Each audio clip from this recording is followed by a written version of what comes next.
world in the lab, Twitch stream glowing, formulas flashing, minds wide, knowledge flowing, equations on the board, numbers never sleep, teaching math and physics while them haters count sheep. Actual education, tune in and get schooled, flipping textbooks, breaking all the rules, from Newton to Einstein, concepts elevate.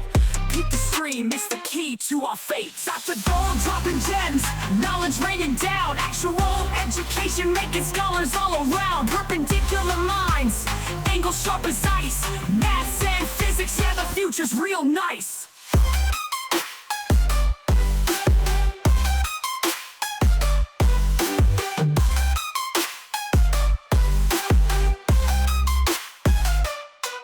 Got the Pythagorean triangles about to flex. Quantum theories on deck, breaking all the specs. Relativity theories, worlds getting small. Grasp the universal laws, standing tall. From the atom to the cosmos, we rolling deep. Grafing up the stars, no time to sleep. Black holes and supernovas, concepts we unfold. Brain power heavy, yeah, that's Dr. Gold. Dr. Gold dropping gems, knowledge raining down. Actual education making scholars all around. Perpendicular minds, angles sharp as ice. Maths and physics, yeah, the future's real nice.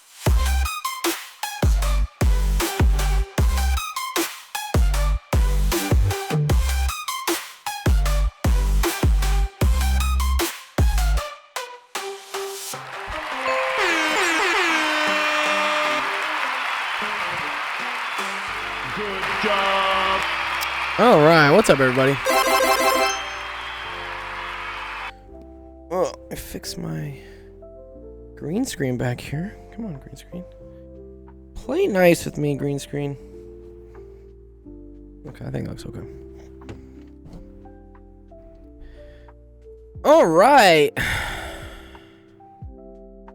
Needed a slight little nap this afternoon. Oh my god, I was exhausted. All right, let's get the chat working here. Boom, boom, boom.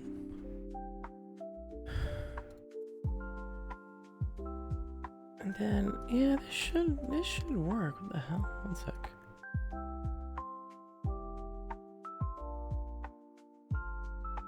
There we go. One sec. Let's get this going.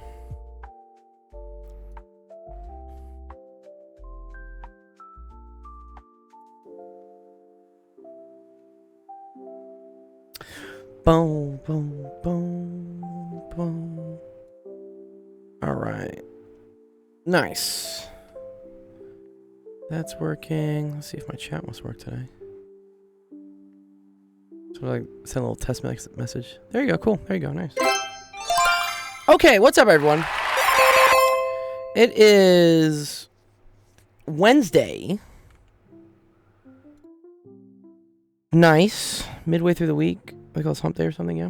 What's up, River? Let me think. Announcements today. Tomorrow, I'm gonna have a very, very cool stream with Zach, E2iPie. I'll make an announcement on the Discord. I need to update the Discord on everything that's been happening. We've had a lot of changes in the last week or two, and I've just, unfortunately, either been out of town at weddings or building stages for festivals to really get things up to date on Discord. But, yes, tomorrow on Zach's channel, E2iPie, I'm going to be going live with him on like kind of a podcast where we're going to talk about math and physics and all the different ways that those two fields kind of apply to each other. So, yeah, physics uses a ton of math, and I would say math, I don't know if math like directly uses physics, but there's a lot of overlap, and it's, of course, very useful to know math in order to do physics. So, we're going to go over that. That's going to be, let me see on the calendar when that starts. I want to say it's 4:30 my time, Pacific. Well, this is my personal calendar. We don't need this. I was like, where's my calendar? I don't want this one. You see all the students I'm teaching these days. I teach so many people. Let's get rid of that. Where is calendar? This is it. Math greater than physics. Oh, we know, Jeff. We know. Okay, there we go. So yes, 4:30 Pacific, 5:30 Mountain, 6:30 Central, 7:30 Eastern. We're gonna have a fun stream there, and we're gonna talk about everything, math and physics, and some fun. I'm gonna show you guys some of the code I wrote as a graduate student and the math algorithms I used in order to basically get my PhD. There's a lot of cool stuff I had to learn along the way. Ooh, code, yeah. Well, I think I'm going to show like some visualizations of what my code is. Can you imagine, Jeff, these days being a grad student now in the days of like AI vibe coding? Oh my God. Like what? It would be so easy to analyze data. River says, I'm making a graph right now. Nice. Yeah. I made so many graphs and I wrote so much code as a graduate student. And I can't imagine how easy it would have been to just do it nowadays. With all the tools you have, it's so awesome. But maybe also I wouldn't really know how to code, so that could kind of be like a problem, right? Because then you get kind of like lazy relying on it and stuff, yeah. Okay. Let's see. So yeah, that's tomorrow. What's up, Becky? Zach had a really cool stream today. If Ren comes back into my stream, I'm going to show him. I started sending him some of the questions we had yesterday that were kind of puzzling us. I sent them to Zach for him to go over them. And he got them, which congrats to Zach. Thanks for doing it. But they were challenging. And even, so that shows, even for like a PhD in math, some of the questions my YouTube math warriors submit to me they're challenging. But I appreciate the challenge. The challenge is how you get stronger. Okay, that being said, yeah, if you have a question and you want to go over it in the stream, please, there's a website, actualdiscord.com/submit. Make sure to go submit to that. I have some questions that got submitted earlier today. River, good. Bobby the Goats put some in as well. So yeah, we'll go through these. This one's like really interesting as well. Okay, cool. All right, cool. All right, let's kick off the stream. Get your guys' questions answered. And begin. Welcome everyone to Actual Education Office Hours. My name is Dr. Gold. This is a stream that helps you out with math homework, science homework, all sorts of fun stuff. This was us doing like decibels intensity earlier with another student a couple days ago. I want to say this was Odin's question, right? Odin, if you're in the chat, I wonder how his test went. So let's see. We got a couple fun ones that I already have up here. Bobby the Goat got a good question here. Bobby, if you're in the chat, just let me know. We'll go over it. But yeah, again, this is kind of the information for the stream tomorrow. With Zach, we're going to go over the use of mathematics and physics. If you have any questions you want to submit ahead of time, please feel free to, you can put them in his channel. I'll also make an announcement in our Discord tonight, showing where you can kind of dump some questions ahead of time. It's fun to just like seed the pot, you know, with some topics. I can talk forever about anything anyways, but it's much more useful if it's helping you guys out with what you want to know. All right, so this was a question that came from Psyduck. And then we have one from Bobby the Goat. When Bobby shows up, I'll do this. This was kind of another cool one that came up. All right, let me make sure my chat's working on all platforms. Right, we have a lot of platforms that this works on. Oh, this is the one I want. All right. Select live source. Make sure that's good. Great. And then let's get TikTok running.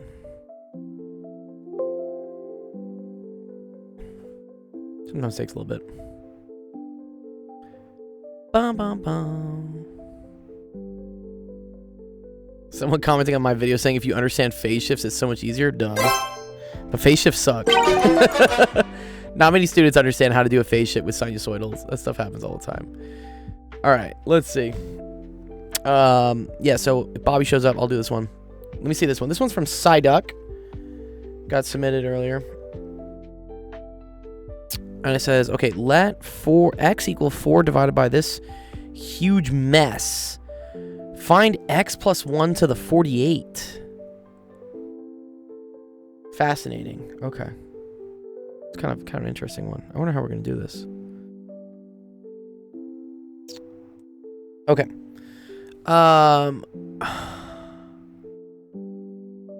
I agree with that. Yeah, you the one. I agree. Let's do that. That's a very good first start. Let's do that, Jeff. Right. So Jeff brings up a really good point here. So what I see already to start with, if we were to write out these radicals as exponentials, okay? The good way to do this is anytime you have, like, let's say the square root, and not the square root. Let's say it's the bth root of x to the a. This is the same thing as x to the a divided by b. This is called I believe they call it rational exponents. I call them like fractional exponents. I know it's technically like not the correct math term for this, but so this is the key bit of information here. So what I see here is this is the same thing as the 16th root of 5. So I can say this is like 5 to the 1/16th plus 1. This is the same thing as 5 to the 1/8th plus 1, right? And then this is 5 to the 1/4 plus 1. And then this is 5 to the 1/2. All plus 1. Okay. Another interesting thing to note here is that there seems to be a pattern here, right? For instance, this looks like 1/2 to the first. This looks like 1/2 squared, right? So instead of saying 5 to the 1/4, right? So remember, like 1/4, so 1/2 times 1/2 is equal to 1/4, right?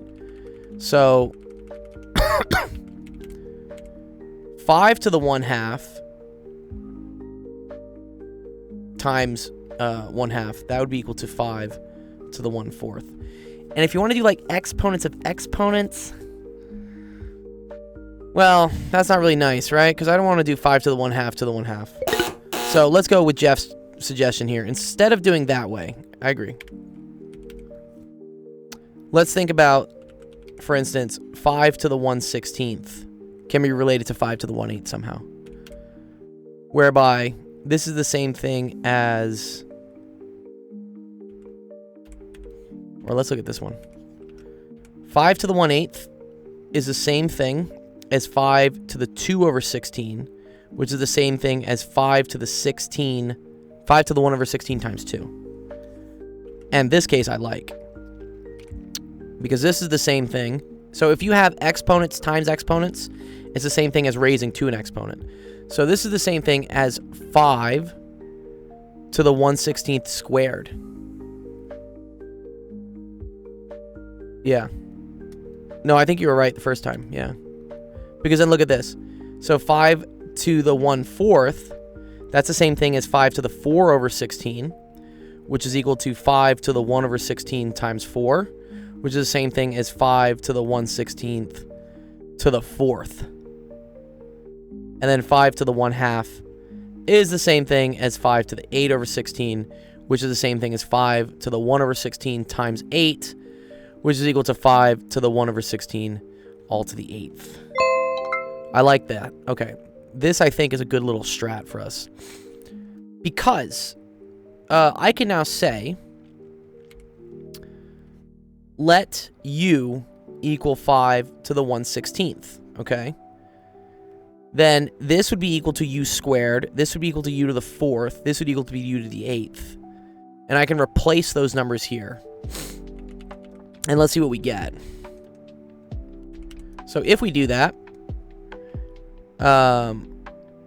we're going to get that x is equal to 4 divided by, and then, so square root of 5, that's just 5 to the 1/2. That's u to the 1/8, right? 5 to the 1/2 here is u to the 8th. So this is going to be u to the 8th plus 1, u to the 4th plus 1, u squared plus 1, and then just u plus 1. Fascinating. Very interesting here. One sec. Why is this should be loading, hopefully. Let's see. This is my test. Welcome, TikTok. See if that wants to work on my chat. No. Chat client's always weird with TikTok. Let's try it again. One sec.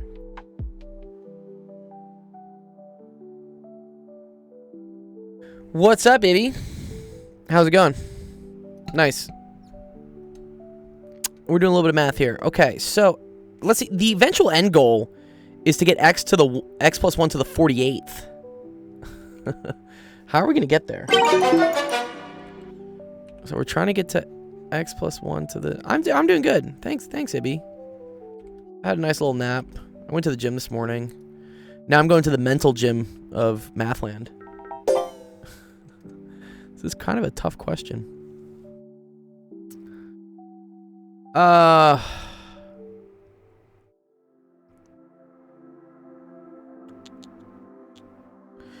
Ooh. X plus 1 to the 48.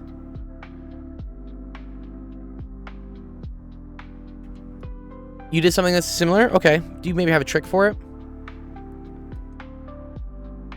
Jeff is saying this multiplies out to a geometric series. Okay.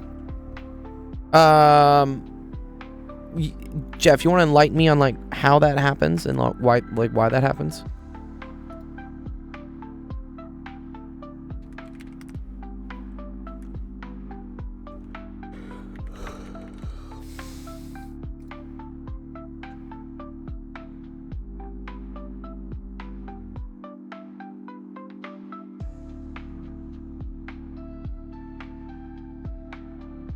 Well, you get 16 terms total.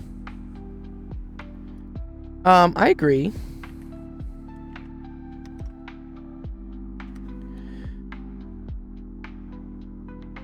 Basically, each combination of one term from each multiplicand.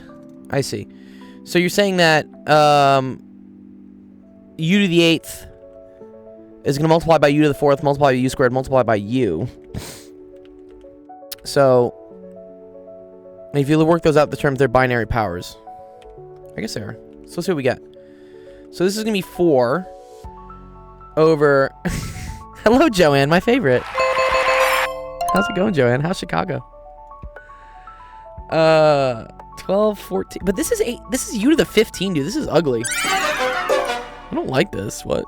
8, 4 is 12, 14, 15? U to the 15th? Is that going to help me? Shy misses you. I miss Shy too. Right, so it's u to the 15th plus... So, Jeff, how are we going to get u to the 14th? I guess this will get me combinations of u to the 3, and then this will get me u to the 5. Wait, 3.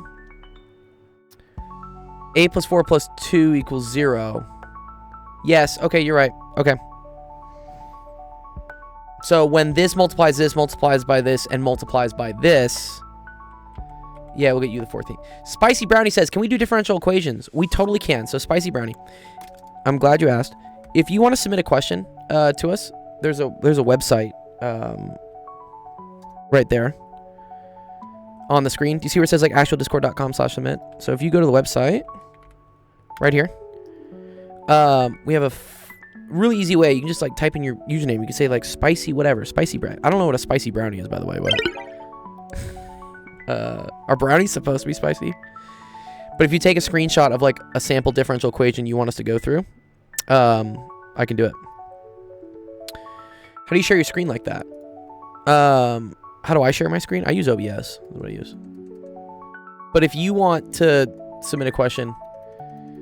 Oh, I think you know what a spicy brownie is, Mr. Burning Man. Yeah, I guess. Okay, I guess I do know what a spicy brownie is. Spicy brownie. Now here's my question, Jeff. The URL is broken? No way. I don't think it is. Did you type it in right? If you just type in actualdiscord.com, it should literally just go to this website. Maybe check your spelling. I can't type the link in on TikTok because they get super mad at me.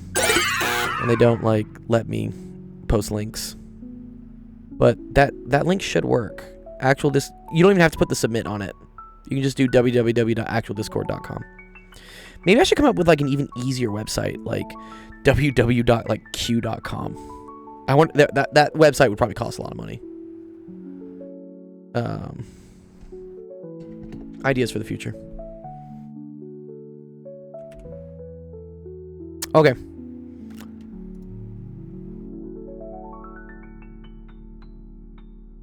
Let's see. AE.us. Nice. What's up, Bobby? We'll do your question next if you want. Yeah?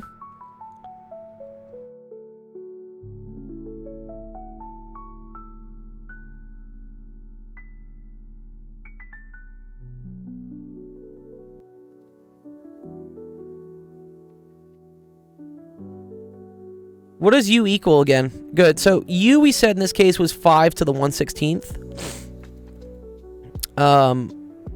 Such that Ibby, I could write this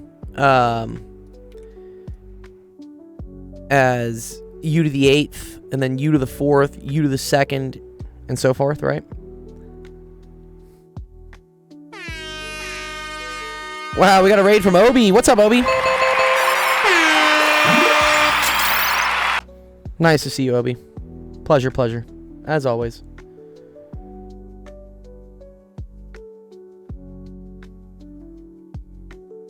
Submitted. I got it. I do have your question. So watch, Spicy, I'll show you. This is your question, yeah? Let me pop it on the Discord. Oh, sorry, you gotta see it on TikTok. There you go. So this is what you submitted to us, yeah?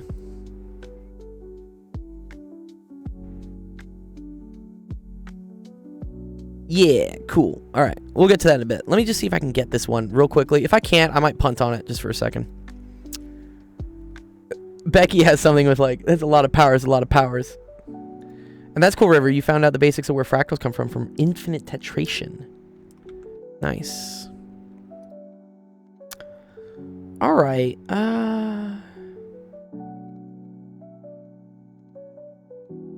I think we want to notice, like, a pattern of some sorts, right?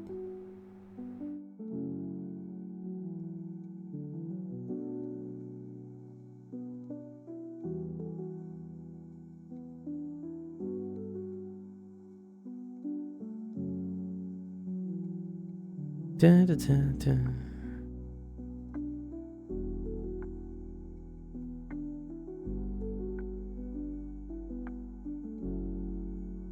Basically, every combination of 8, 4, 2, 1 is either on or off. I agree.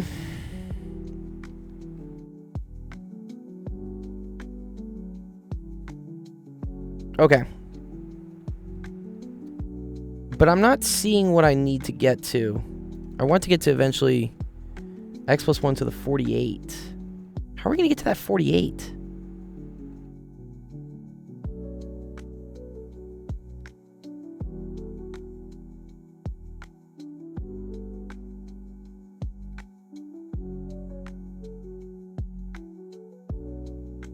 You know, it'd be cool if I could just get what x plus 1 is. If we could just get this. Using the geometric sum formula, he says. Okay. Well, maybe.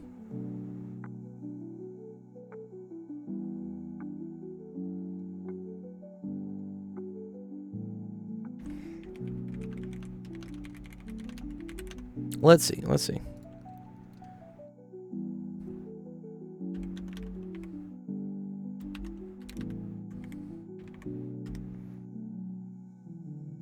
Because, yeah, I do agree with you, Jeff, that eventually you'll get, like, every power here.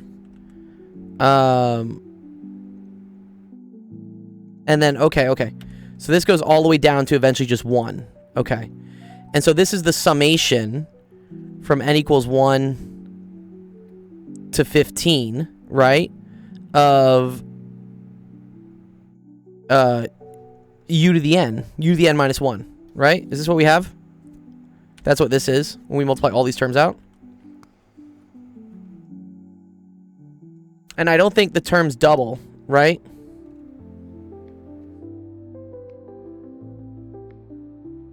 Up to what question? Like Diffie-Q. Maybe some complex analysis. Yes. But I think for geometric series we have to do this. Okay, because then what's the geometric series? Formula. Let me get the summation.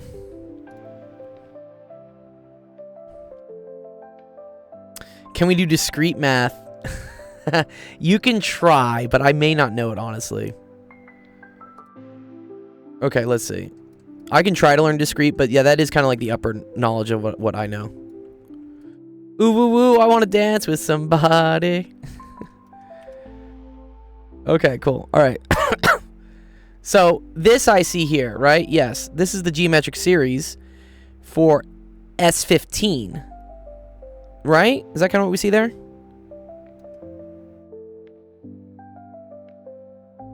Yeah. So this is the same thing as equal to 4 over S15, I want to say. Dude, yeah, the index being off by 1. I hate the index being off. No.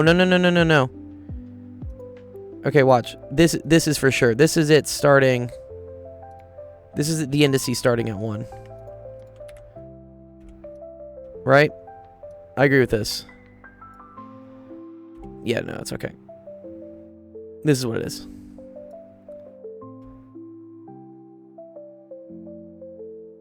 You got college tomorrow. I got to enjoy. It's 1:30. Yeah, thanks, man, dude. Appreciate you coming by. All right, let's do this real quick. I think I got this. So what we noticed is that if you add up all of these terms eventually, you do need to end at 16. I agree. Great. Okay. Oh, that might help us out here. So one sec. Let's get there. Exactly. Thank you, Becky. Well, I start from 1 to 16 in order to get from u to the 0 to u to the 15. Okay, so this is S16. That's what we noticed from that. So that's going to be equal to the first term, which is just 1, right? And then that's going to be 1 minus u to the 16 over 1 minus u. Correct? That's what this whole bottom thing is. So eventually we're left with 4, 1 minus u, all over 1 minus u to the 16. Okay. Which, does that help me out?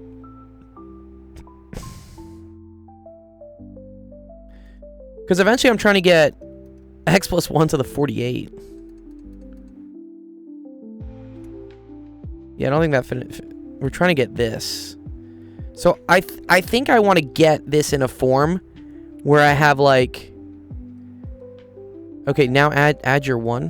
What do you mean add my 1? Oh, I see. So he's saying this could also, because this is a difference of squares, I could also write this as 1 plus u to the 8th, 1 minus u to the 8th. Okay, cool. And then I could write this as 1 plus u to the 4th, 1 minus u to the 4th. And then I could write this as 1 minus u squared, 1 plus u squared. And then I could eventually write this as 1 plus u, 1 minus u. Oh my god, wow. Dude, this is and then, okay. So, this is equal to 4, 1 minus u, all over 1 plus u to the 8th, 1 minus u to the 8th. Or no, instead of the 1 minus u to the 8th, it's going to be 1 plus u to the 4th, 1 plus u squared, 1 plus u, 1 minus u, right? The u family tree. Yeah, that's a big fucking tree. Oh, okay. Oh, I think I see something here, guys. Okay. And then this will cancel with this. Okay. Okay. So now we're left with the Joshua tree. Okay, so now we're left with x is equal to 4 over... Oh, I think I see it, guys. I think I see it. I think I see it. U to the 4th. 1 plus u squared. 1 plus u? Right? How does that help me, though?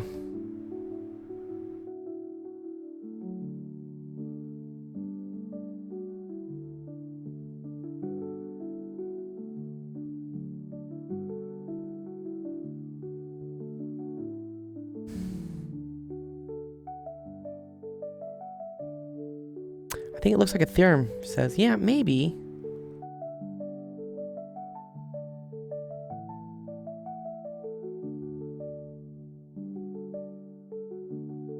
And we did.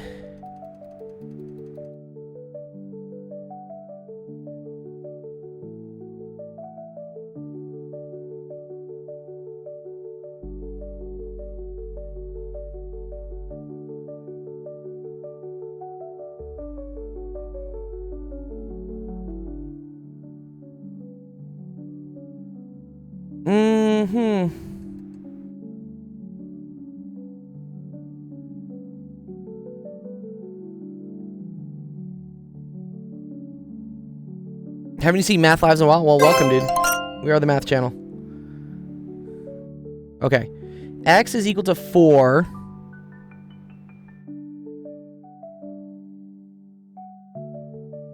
Okay.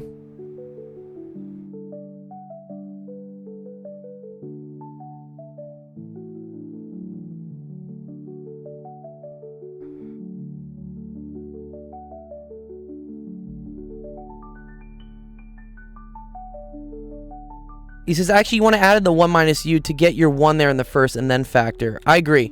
So here, I think we actually want to leave it like this. I think we want to leave... Let's not factor this out, right? We know that x is equal to this, yeah? But wait, we know what u is, yeah? So can I just plug in... Oh, yeah. Oh, this is beautiful, actually. Okay, so wait. I don't think we need any of this yet. Let's get rid of this for now. We don't need this. Pretty sure we don't need this. This is cute that this all happens. I think I got it. Okay. This is equal to x, right? So I can just plug in what u is. U was 5 to the 1/16th. So remember, u is equal to 5 to the 1/16th. So 4 times 1 minus... Yeah, what's up, Addy? And then, watch this. This is really cool. This is over 1 minus... And then u is 5 to the 1/16th.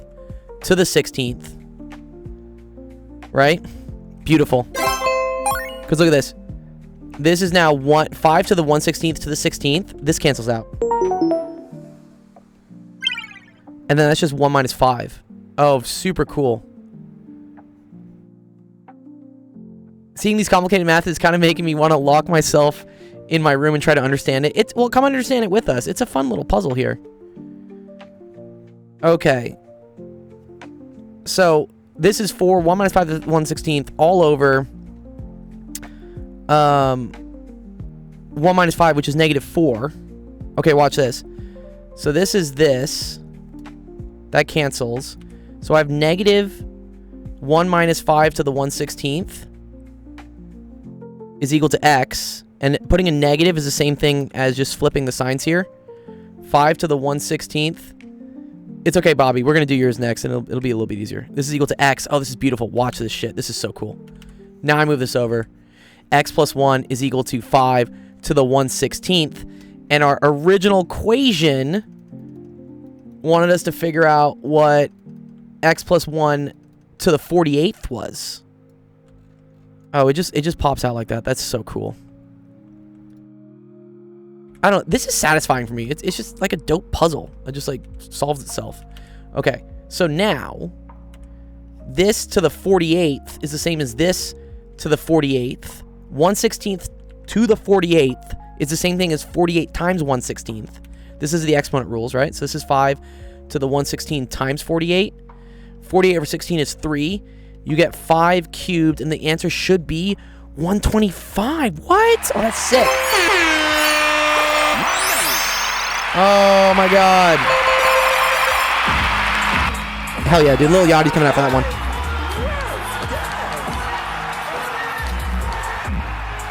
That's super sick.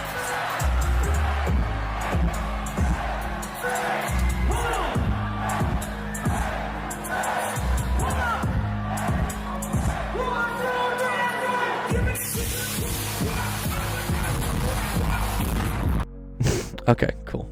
Sick. We did it. That was a really cool question. Thanks, Jeff, for kind of helping me with that one. I really did need some help. It looked incredibly difficult. How do I submit my question? You're good. You're good. You're listening from Discord. That's good. Yeah, this was the original thing. Complicated as fuck. We noticed a pattern. We did what's called use substitution. This is something you learn in calculus, but gets used in so many other things. And then once we did the use substitution, we then had to recognize that this was a geometric series. So then you start doing geometric series, which is something you learn in pre-calc, to write out what the sum of a geometric series was. And then it's just some cute algebra that eventually gets you to the right answer. So I think this is a really, really cool question that just shows you how math uses so many different levels of things in order to figure out really complex questions. Or in this case, it's just like a little puzzle. Good, Kevin. Yeah, did you find the website? I hope our bot is doing a good job at like telling you guys like where to submit things. Okay.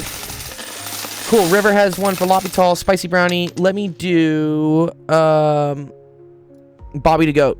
Bobby, let's do your question. Okay, cool. So this is a summation question. Yes, you could write it as an infinite product notation with capital Pi. Yeah, that's like the sigma, right? This always means like adding terms together. So for instance, if we wanted to write out a couple of these terms, let me just show you what it would be, right? So this would be the same thing. What does that E looking thing mean? What E looking thing? Oh, this. Yeah, let me explain this. Okay. So this is called sigma. I know you guys love the word sigma, right? Sigma. And this means it's kind of like computer programming. You're going to figure out what the value... Oh, sorry. One second. We gotta come back in. I got rid of the picture. Damn it. I got excited with the picture.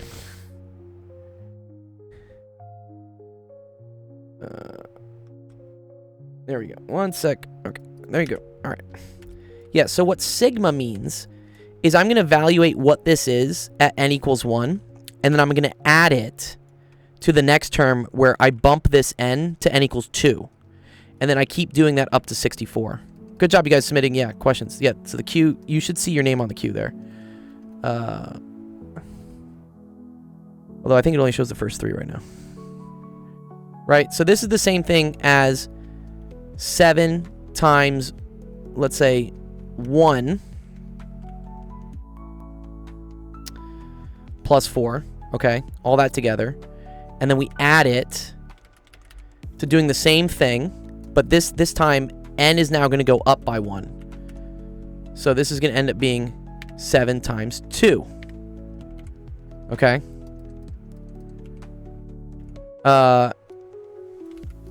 And then you get the same thing. This would be 7 times 3. And then so forth. All the way up to eventually 7 times 64. So what does the 11 mean? So for the first one, yeah, exactly, Bobby. Yes, so exactly, Bobby. The first one here would be 7 times 1 plus 4. This would just be equal to 11. Very good. This would be equal to 11. This would be equal to 14 plus 4, which would be 18. And then this would be equal to... Good, Lucas. Yeah, exactly. 21 plus 4, this would be plus 25. Did I write 66? Oh, I did. You guys just want me to write 67. I know, right? Would that make things happier? We put like... Can I put a 7 here? That's dope! No, you guys want 64. Okay, there you Okay, good. Thank you, Abdullah, for catching me on that. Yes. So let me, yeah, I know we can evaluate it, River, but let me show you where it comes from, okay? So we should notice something here, right? Do you see how as we're adding each one of these terms, that we're always adding like 4 plus 4 plus 4 plus 4? And we're doing that like 64 times. I can kind of split this summation into 2 summations. And that's going to make my life a little bit easier. So let's see what happens. So I'm going to write this, instead of like one big scary thing, I'm going to write this as the sum from n equals 1 to 64 of 7n plus the sum from n equals 1 to 64 of just 4. So what I did is I kind of like distributed the summation. The summation is the sigma. It's this. Someone's asking for like Gaussian addition. Maybe. Yeah, I think you can do like the first term plus the last term, average them, and then multiply by the number of terms. That's the other way you can do it. Okay, but here. I want you to see like why this works, right? Because I'm going to get the same thing in my series. I'm going to get 7 plus 7 times 1 plus 7 times 2 plus 7 times 3.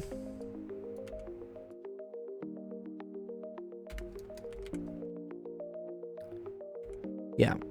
So notice how this part will get you all of these terms, and then you're going to add them to all these, which would be plus 4 plus 4 plus 4. So what we did was... Exactly. Yeah, we're going to get to that. We're doing summations here.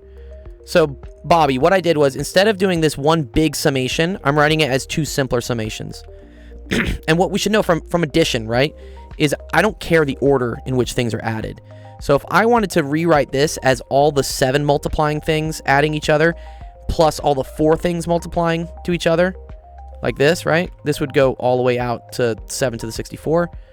And then this would all the way go out to adding, just keep adding 4s. You can now write it as like 2 separate summations. Does that make sense, Bobby?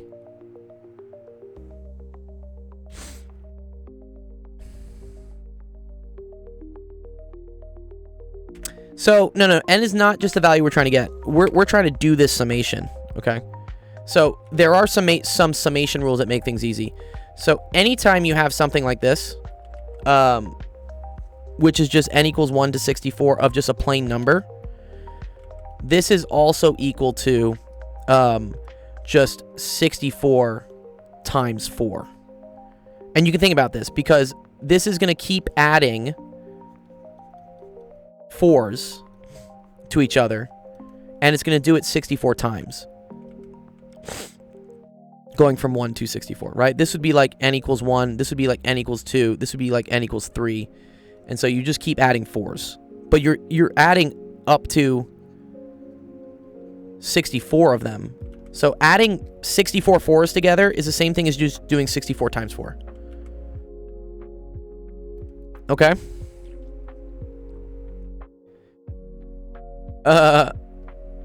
Yes, okay. Now, let's look at this one. This is another cool thing we can do. This is another, like, summation rule.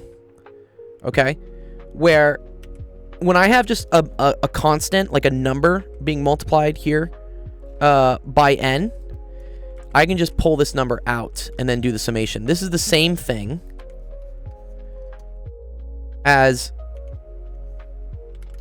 the summation n equals 1 to 64 of 7n, but instead of the 7 being on the inside, I'm going to pull the 7 outside. And so now we just have this. The reason why you can do that, right, is because, again, I'm just doing 7 times n equals 1, 7 times n equals 2, plus 7 times n equals 3. And do you see how, like, a 7 is multiplying every single time we add a term?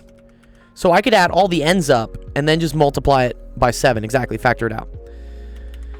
This has a formula as well, which I'm going to try to remember it off the top of my head. I want to say it's n...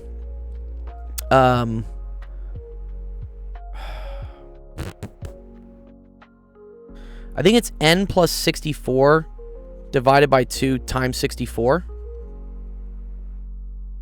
Oh, yeah. And you said I'm the series master. Yo, shout out to Zach, dude. Yeah. Zach had an awesome stream today where he did one of the YouTube math warriors giving me all these like hard math questions for me to do. Zach did one of yours during his stream. It was really fun. I really appreciated, Zach, you doing that. I need to like go through your solution and how you did it. Yeah, but it was fun.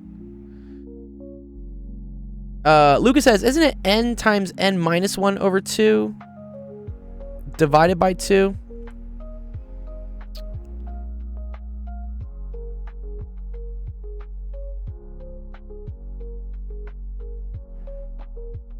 Oh, yeah. It's 64 times 65. No, so I was right. Okay. Yeah, so it's n plus 1. Yeah. I have no idea that Dr. Will listens to me. Yeah, so this is n times n plus 1 all over 2. Where n, technically this is n. This is bad that we wrote this as n. Sorry. Usually it's this. Usually this is x, and then this is n. Okay. All right. But okay.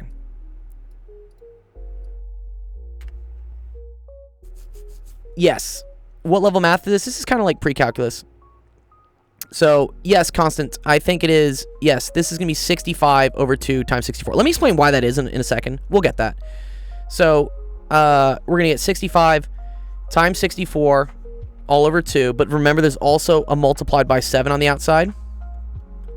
And then we're going to add that to what we had here, which was 64 times 4. So the last step is just to add these two together. Exactly, yes. You love Infinite Series? Well, you would love Zach. Zach wrote the book on series, dude. He definitely wrote a book on series, and it was his master's thesis. Okay. He says, bro. I'm gonna keep saying you wrote the book on series, dude. That's gonna be your claim to fame, Zach. You can't deny, Zach, that you did write a book on series.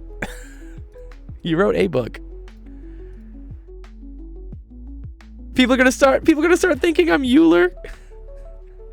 He's the reincarnation of Euler. Times 4. Okay, 7 times 65 times 64 over 2 plus 64 times 4. You end up getting 14,816. So he did figure it out. I did. I am smart today. Just today, though. So 14,816. What's A Drip? Yeah, what's up, dude? Okay, cool. So Lucas says, I thought there was maybe some shortcut about n times n minus 1 factorial over 2. Unless I'm talking about one of those shortcuts like the Taylor series, yeah. Yeah.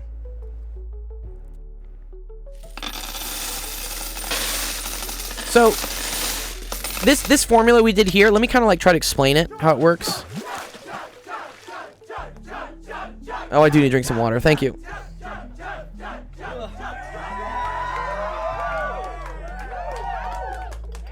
I need to hydrate. Oh, were you right, Lucas? Does that work? Here's why this formula works. If you have the sum from x equals 1 to n of just x, okay, and this is defined as being n times n plus 1 all over 2. Let's show like kind of how that works. So let's say you're going from 1 to 5. Gaussian addition works. Yay. Nice. Let's say we're doing the summation from x equals 1 to 5 of just x. This would be the same thing as 1 plus 2 plus 3 plus 4 plus 5, right? And so let's just see what that is, right? 1 plus 2 is 3. 3 plus 3 is 6. 6 plus 4 is 10. 10 plus 5 is 15. Okay, cool. And then let's see if that works with our other formula as well here. You don't like index being x? I like the index being x because it's to the n, right?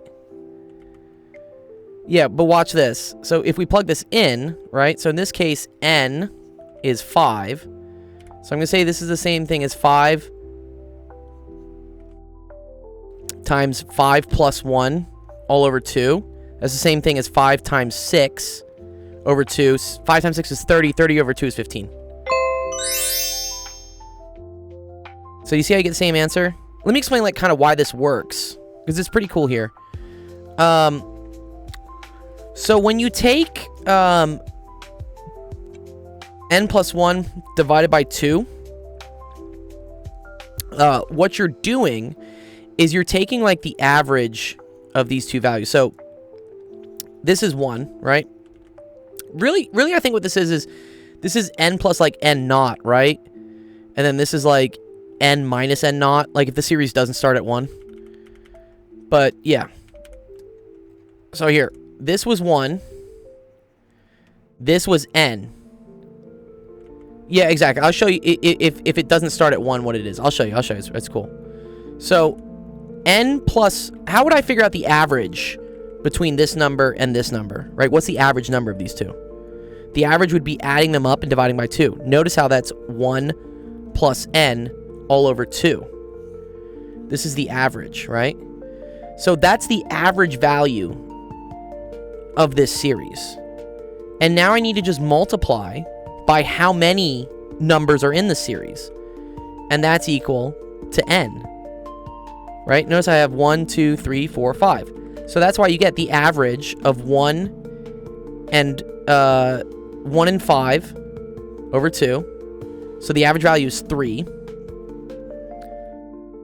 And then you multiply it by how many values there are, which is 1, 2, 3, 4, 5. And so that's how you get the answer is equal to 15. Yeah. That's how it works. You're correct. If it doesn't start at 1, you have to average. Let me think how this works. Okay. So if you have the sum, and yeah, let's say it's x equals 1. I'm trying to think how you do this. Yeah, if you submit it, I'll go through it. Let's say you have a series which is like, I don't know, like 15, 17, or let's say this, 15, 16, 17, 18, 19, right? You still do the first value and the last value. So that's going to be like, I think they call this A1 plus AN, and then we're going to divide that by 2, and then you're going to multiply by the number of terms between, let me get that right, between A1 and AN, okay? So if we wanted to do this, for instance, like this summation, let's say it was 15 plus 16 plus 17 plus 18 plus 19, I guess this would be the same thing as the summation for x is equal to 15 to 19 of x. This would be equal to 15 plus 19 all over 2. Very good, right? So that's 17. 34 over 2, 17. And then the number of terms you have, which is 1, 2, 3, 4, 5. And you multiply that by 5. And so that should give you a total of 85. And then we can check this, right, on the calculator. If we want to pull it up. Let's just do 15 plus 16 plus 17 plus 18 plus 19. You also get 85. See how you get the same thing? So yeah, that's how adding up series works for a linear series. Or this is called an arithmetic sequence, I think is what it's called. Arithmetic series. Summation of an arithmetic series. Yeah.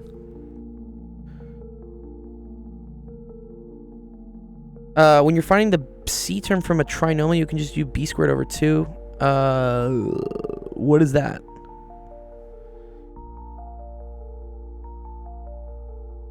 Yeah, no, well, yeah. Yes, you can also do that. Yes. If the difference is always 1, you can do this minus this. That's how you figure out the number of terms. The number of terms here is 19 minus 15 plus 1. Because you always have to include the n bit. Yeah, that's also true. Okay, cool. All right, good question there, Bobby. I hope you learned a lot. You get a point, which I think puts you pretty close to gift card territory. What are you at? 9? Ooh, very close. Nice. Okay, good. How do you submit a question? So there is a website. If you want to see it, it's on the website.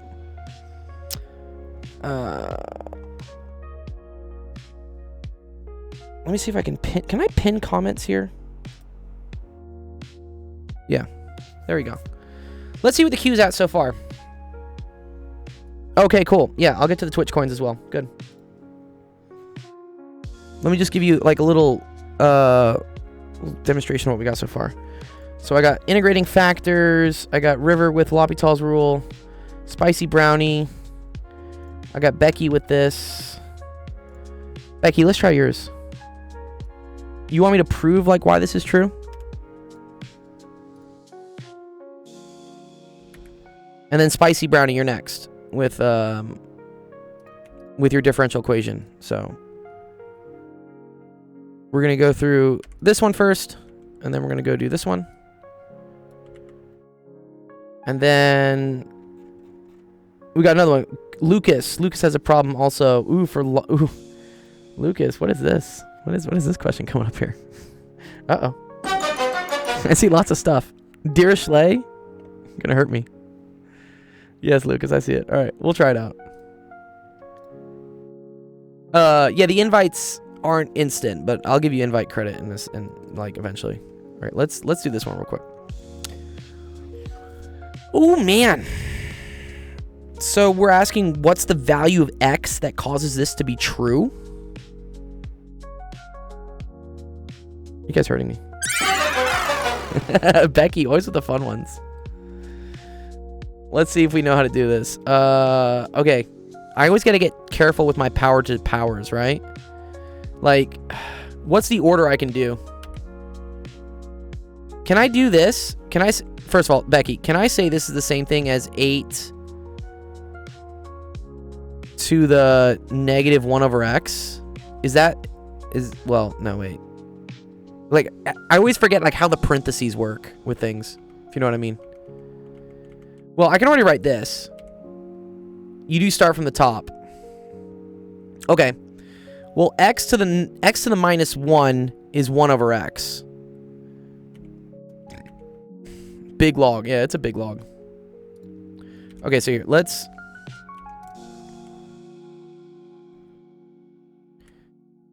I think how this starts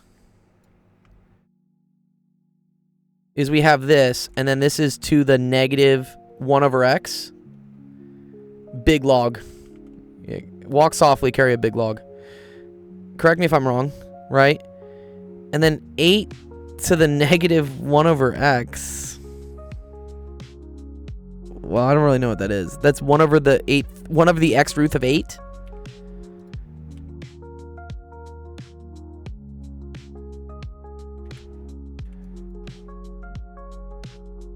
I think so. I always get... You guys love these exponents of exponents. Or no, sorry. It's the x root. It's... 1 over... 1 over the xth root of 8. Right? Are we good so far? Have I been doing things correctly? I think so.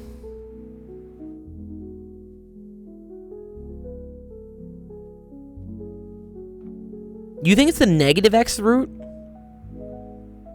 No. I don't think it's the negative x root. Also, like, how the hell do you do a negative x root? What's up, Anuvan? Yeah, no, the minus took it to the bottom. I agree. Right? This minus took it to the bottom. And then to the negative, so, right, 8 to the negative a is the same thing as 1 over, like, 8 to the a. And that's what we did with this. So instead of x 8. So instead of 8 to the negative 1 over x, I wrote that as 1 over 8 to the 1 over x. Isn't the third root of just 125 cubed? No, this is weird. So this is 125 to the 1 over... Oh, you're right. No, you are right. Yeah. Because whenever you... Yeah, okay. So this is the same thing as 125 cubed. It is 125 cubed. I believe it is. You're okay with that. I think that's fine, because that's 1 over 3, which is equal to 125 cubed. Okay, cool. Man, we're getting a stress test in exponents today. I have the power. Okay, fuck. Alright. I think I can then evaluate this and then raise it to this power. Okay, I think that's okay. So, this I'm going to write as 3 to the 1/4. And we're going to raise 3 to the 1/4 to this. Which things I think means we're going to multiply them, right? So this is 3 to the 1/4 times 1 over the xth root of 8. That's what all this becomes. Becomes this. So now I have 5 to the 1/9 to the this.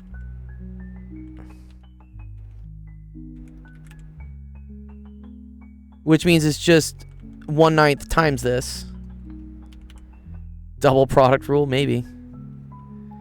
So I think it's... Well, I don't think we really have a... Okay, cool. Yeah, no, if you're studying for a basic calculus test, we can definitely help you with that. So, fuck. Okay, I'm going to get this. So this is times 3 to the 1/4, 1 over the xth root of 8. Oh, God.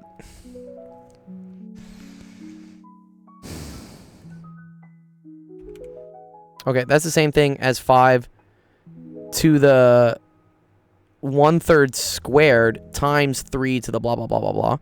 So I can write that as its own common exponent, right? So that's 5 to the 5 to the 3, and then it's going to be 1/4, 1 over the 8th root of x, or the xth root of 8, minus 2.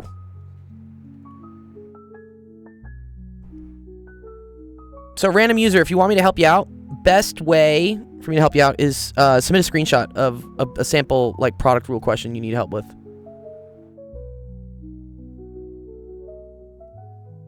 So, yeah. Here's the way to submit the screenshots. Okay. All right, but then 3 to the this is times this, right? Okay, cool. So this is 5 times 5 to the 3/4, 1 over the xth root of 8 minus 6. All needs to equal 125 to the 3rd, which is the same thing as 5 to the 3rd to the 3rd. So that's 5 to the 9th, right? So this needs to equal 5 to the 9th. I think. You can't product rule because of power tower. What's the power tower? I can't raise this power to this and just multiply through? Yeah. I get confused with, like, where the fuck all the towers go here on this stuff. Yeah, just write it in LaTeX if you want. I don't know why this is here. I'm tempted to say this. 3/4, 1 over the 8th root, the xth root of 8 minus 6 equals 9. Let me just see if it works. Plus 6, 15, times 4/3 is equal to 20. So 1 over the xth root of 8 is equal to 20. But I don't know how that's going to work. 8 to the 1 over 8 to the negative 1 over x is equal to 20. Random user said, did that work? Oh, did your screenshot go through? It did, random. I saw it. I see him right here.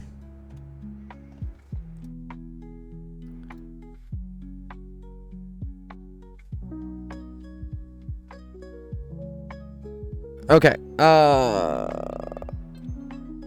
One sec. TikTok's getting mad at me. Okay, so that's going to be negative 1 over x log of 8 is equal to log of 20.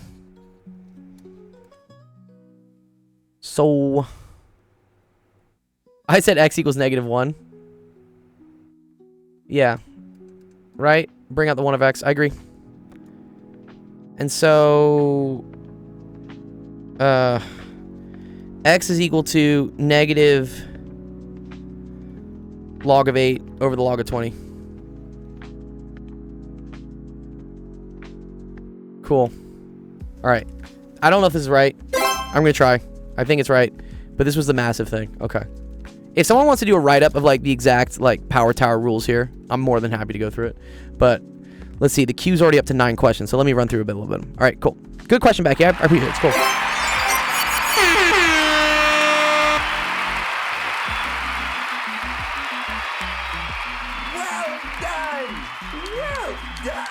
All right, next question coming up.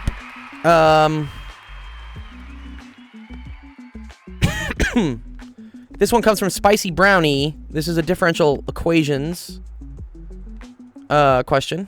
Okay. So let me see. Is this homogeneous at all? And is it separable? I do like this. I like this over here. That's pretty cool. Because I also see it over here. Right?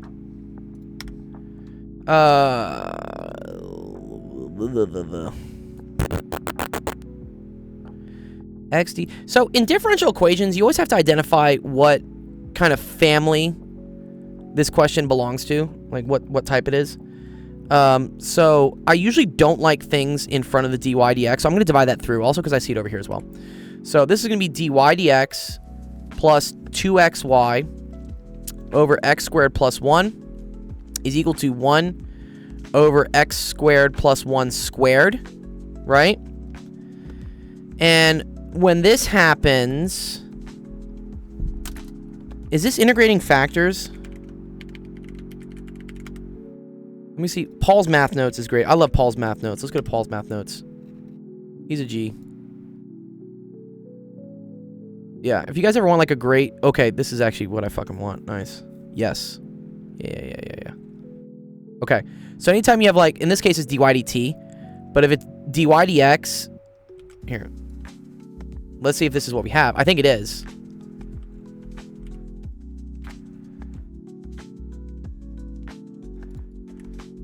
Yeah. I think this is the same. You always want to try to match the form. So let's look. Yeah. I do have dy, dx is dt in this case, dt. I have a function just of x. That's this times y. Great. And then I'm left with just a function of x, which I am left with here. Cool. Okay, that's awesome. So yeah, this is integrating factors. Yeah. It's not homogeneous though, unfortunately. Right? If it's homogeneous, it'd be super easy. Okay, so what does Paul say to do this? I forget what the integrating factor is. Blah, blah, blah, blah, blah. Yeah, you multiply it by something. What do you multiply it by? I know what there's a cool way to do it here. Okay. Wow, look at this. E to the integrals of integrals. E to the integral of k, e to the integral. Okay, I think the integrating factor is e to the... This looks like e to the pt dt. Yeah, differential equations are cool. So in this case, this part right here is what we call p of t. And our integrating factor... And then I think you just multiply everything by it, right? So the integrating factor is equal to e to the integral of 2x over x squared plus 1 dx, right? And this is a beautiful integral. I love this integral. This is one of the best integrals ever, right? Because this is very easy. Notice how I see something and I also see the derivative of it somewhere else. In this case, this is where u substitution comes in handy.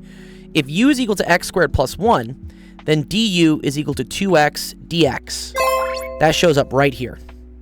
So I literally just have the integral of e to the du over u, which this is also fucking nice, right? Because the integral of du over u is just equal to ln. So I have e to the ln of u. Technically plus c as well. But maybe I'll just ignore the c for now. Like, we'll throw the constant in later if I need to. U sub, right? Yeah, cool. And then e to the ln of u is just equal to u. That's awesome. And then remember that u is equal to x squared plus 1. Cool. Nice. So I think, what's the next thing I do here? I think I multiply everything by it. Do I not? Let me see, Paul. What do I do, Paul? Once I get it, what do I do it? Yeah, so there's our integrating factor. Find the integrate, multiply everything by mu of t and verify that the left side becomes a product rule, and then write it out. Integrate both sides. Sorry, to make sure that you're dealing... This is cool. I do like... Dude, Paul's great. If you want the explanation for, like, why it works, please watch this website. Or, like, yeah, read this. I'm just going to show procedurally how this works for now, just because the queue of questions is quite long. But, yeah, Paul is a real one, dude. But there you go. That's the... Could you have done the integral of arctan? I think we're going to eventually. Oh, are you saying... Oh, would that have been the integral of arctan? Well, arctan would have been 1 over x squared plus 1. I don't think you would have had a 2x up here, no? Also me. Obi says, also me. Obi, is your name Paul as well? I didn't know that. Okay. So, step 1, put it in the correct form. We did that. Nice. That's this in the correct form. We then found the integrating factor. Great. And now we multiply everything by mu of t. So let's do it. So that's going to be dy dx times x squared plus 1 plus, look at this, x squared plus 1. If I multiply this, I just get 2x times y, right? And then if I multiply this by x squared plus 1, I just get 1 over x squared plus 1. Got you, River. I appreciate all the columns there, yeah. Oh, nice. Yeah, if you want to know how DiffyQ works, yeah, talk to Obi. Yeah, shout out to Obi. Obi's great. Yeah, if you're watching us on Twitch, Obi's another great streamer. And yeah, he taught a lot of differential equations. So he can probably explain the why. I'm going to show... This is actually really cool, though. Because this is a product rule. Because look what happens, right? Let's say I had... y times x squared plus 1, and I did d whatever of this. Let's say like d dx of this whole thing, right? We know that d dx of a times b is the same thing as a prime b plus b prime a, right? This is the product rule. So in this case, this is the same thing as dy dx, derivative of the first times the second, x squared plus 1, plus the derivative of the second, so d dx of x squared plus 1 times the first. And look at this. The derivative of x squared plus 1 is literally just 2x. So you get dy dx, x squared plus 1, plus 2xy. And so this is really cool. This, which is literally this, is the same thing as this. All right, so I'm just going to get rid of this, just so give me some space here. Okay, super dope. 1 over x squared plus 1. You wouldn't even need an integrating factor. You could integrate everything outright. No. Let me see from here. Correct. Well, I mean, that's what you're doing. You're multiplying everything by x squared plus 1. This is a very lucky case. This is a very simple case. that this works out, that yes, yeah, you actually could have just identified from here right off the bat that this is literally ddx of y times x squared plus 1. Okay. You're totally right, Jokes, that I didn't even need to do this, but very rarely will it be this nice. Yeah. But I want to show like kind of why this works. Because now if I have ddx of something, right, is equal to this, I can just move the dx over here. Okay? And then we take the integral. The integral of d whatever is just whatever. Okay? So this comes down just as it is, technically plus c. And then now we have the integral of 1 over x squared plus 1, which, yes, is arctangent. Good. So now I have arctangent of x is equal to y x squared plus 1 plus c. So I think the answer is just y is equal to arctan x all over x squared plus 1. And then it's technically minus c over x squared plus 1. But this can just get absorbed into, like, another c. And, like, c could be negative or positive, so I don't really give a shit what it is. So I can just, like, put this inside of it, I think. I can just say this is the same thing as, like, plus c up here. And then I think you're done there. Nice. That was a fun one. What's up, Maria? How did physics go? Ooh. Can you help me, please? Yes, Maria. I got a little bit of a queue of questions. Let me fix the queue so far that we've gone through. So we did Becky's. Sorry, I gotta add the. We did Becky's. I did spicy brownie. Oh, random user submitted 4 different questions. Okay, I'll do one of them. All right, let's get Rivers. Okay. But yeah, I see yours, Maria. If you want to help me, one sec. I'm gonna show an example of like how your question would get added. Let me put this in the downloads.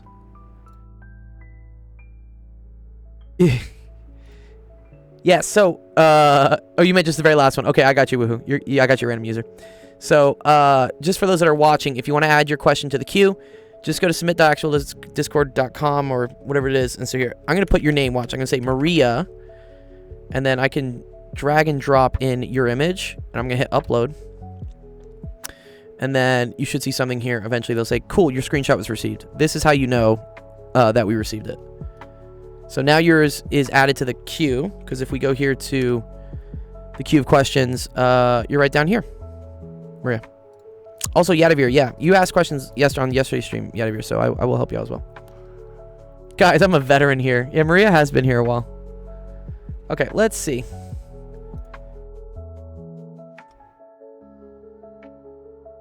Yeah. So, yeah, first of all, this is... someone's going to get mad at me if I say La Hospital. I was joking with people. It's technically L'Hôpital's rule, is what it is. I say La Hospital to, like, fuck with people as, like, trolling. It's kind of funny. All the math people get really sad at me when I say La Hospital.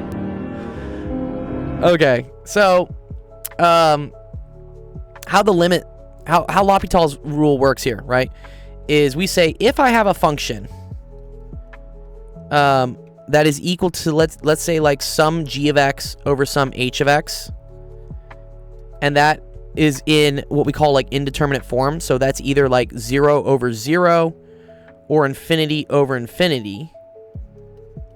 Then, and sorry, this is the limit as x approaches a, whatever. Or it's, yeah. The limit as x approaches a of f of x is equal to something on the top, something on the bottom. And if that's in this form, then the limit as x approaches a of f of x is also equal to, and Twitch, I'm fine with it. Okay. And then correct me if I'm wrong, Obi. Does it have to approach infinity, or is it okay for it just approaching A?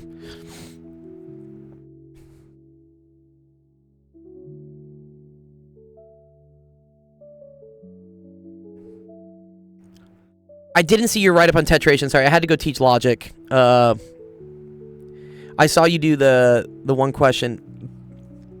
Who asked the tetration? Oh, River. Yes, River. One sec. River.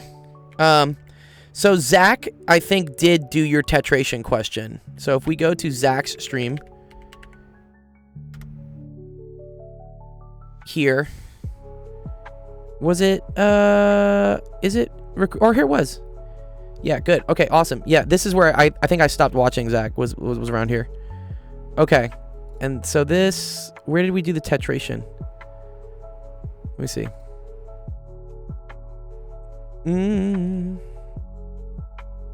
Oh, you wrote it up in your Discord. Okay, cool.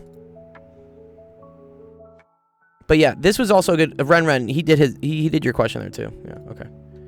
All right, I'll send the link to your Discord, Zach, to make sure people see it. Okay, let me just explain like what L'Hopital's rule is, and then we can kind of like delve into like why it is. This is also equal to the limit as x approaches a of df dx over the limit as x approaches a of df of y, or sorry, dg. Sorry, this is g over h. Sorry, this is dg dx, and then this is going to be dh dx of x. And then you can like keep doing this until eventually you get like the right form. Negative infinity over infinity I think is okay too. Yeah. I think it just has to be like 0 over 0. It has to be like some like indeterminate form. If you're in any of my chats and you're a better mathematician than me, please like correct me if this is wrong. What's our streaming schedule? So Lane, if you go to the website and you click on streaming schedule here, that has our whole schedule there. And then if you want to know how to submit a question, there's the way to do it there. Right. Yeah, any sort of indeterminate form, which I think negative infinity over infinity works as well.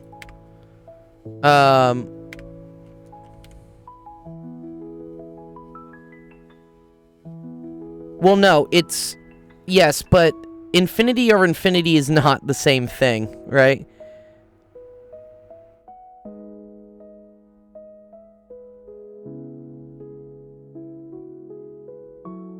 Okay, let me put this here. Let me dump this into LaTeX for you real quick. No, not that. Fuck.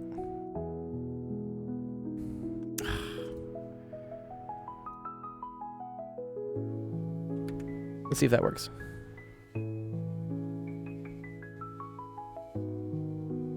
Cool. Yeah. So, for instance, let's take an easy example, because this comes up a lot if you're ever studying horizontal asymptotes, guys. Let's say, for instance, you have f of x is equal to, like, I don't know, 5x to the third plus 1 over, well, let me make it easy. Let's say 6x to the third plus 1 over 2x to the third plus x, okay? And you want to figure out the horizontal asymptotes. So that's figuring out what is the end behavior of this function. And the end behavior means that on a graph, what is happening as I go very far to the left or very far to the right, which is as x gets closer and closer to infinity. Okay? The way to write this is as a limit. I could say, okay, well, what's the limit as x approaches infinity of 6x cubed plus 1 over 2x cubed plus x, right? If I were to just plug infinity into here, notice what you would get. You would get 6 times infinity cubed over 2 times infinity cubed plus infinity. Yeah, you can just try to like plug it in and just see what happens. Now this is kind of weird, right? Because infinity is not a real number. It's more of a concept. It's like the biggest number ever, but we don't know like how big it is. So infinity cubed is still infinity, and then 6 times infinity is still infinity, and then infinity plus 1 is still like infinity. Same thing here. This is also infinity, right? So I don't really know what this is. You could make the argument, right, that I think maybe this is approaching infinity faster, right? Because there's 6 of these infinity cubes, versus like 2 of these infinity cubes. But the better way to do this is to use L'Hopital's rule. And then I'll show you like the really simple way you can do it for horizontal asymptotes. So because you have a situation where you have infinity over infinity. Nice, yeah. Thanks for the follow, by the way, Grubhog. What you do here is you now take the derivative of the top and the bottom. Because what we're doing is we're saying, okay, I don't know what that function is approaching, but let me see the rate of change that function is approaching. Like, when you take the derivative of this with respect to x, you're checking out what is the rate at which this thing is approaching infinity. So now you're comparing effectively the rates that, like, how fast it's getting to infinity. So when you do this, you end up getting 18x squared, and then this becomes 6x squared, right? Plus 1. Okay. So still can't really tell what's happening. It's still technically equal to infinity over infinity. So I gotta do another derivative. But the cool thing is, like, you can keep doing this as long as you need to, provided you still keep getting infinities over infinities. I will show the x cubed. Yes, that's the major trick. So now you have the derivative of 18x squared over the derivative of 6x squared plus 1. This is going to get you 36x over 12x. And this derivative goes away. This is simplified, right? Because I have an x on the top, I have an x on the bottom. And now I just get 3. And so I can say, okay, the top is approaching this infinity 3 times faster than the bottom. So eventually, the limit will just go to y equals 3. Yeah, derivatives do preserve ratios. I believe they do. The easier way to do this, and this is the way I teach everyone in, if you're in like early high school and you haven't done calculus yet, you just look at what the highest power of x is, which in this case is x cubed, because this is just x to the first. And you divide both sides by the highest power. So I'm going to divide this by x cubed, and I'm going to divide this by x cubed, and watch what happens. So now you end up getting 6x cubed over x cubed over 1 over x cubed. Yeah, for sure. Yeah. Good luck with math and physics, random user. I know the time zones are probably late for you. And so when I do this, watch. X cubed over x cubed cancels. So we just get 6 plus 1 over x cubed all over, these cancel, 2, and then x over x cubed is 1 over x squared.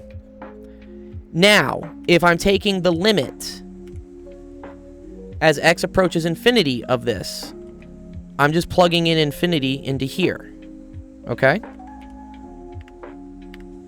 Cool thing about that is that 1 divided by infinity is defined. That is 0. 1 divided by the biggest number in the world is nothing. So this is going to go away as 0. This is going to go away as 0. And you're left with 6 over 2. And you get the same answer. 3. And so a lot of times, you'll tell your teacher there's a horizontal asymptote at y equals 3. So that's the other way to do it. But L'Hopital's rule is kind of like a more rigorous iterative way of doing it. Yeah, you forgot about that method. It's a really cool method. Thanks, Kevin. Yeah, this is the easiest way to do it. But limits are more professional. So in this case, you end up taking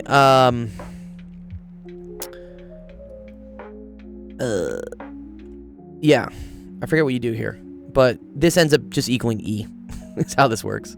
But yeah, okay.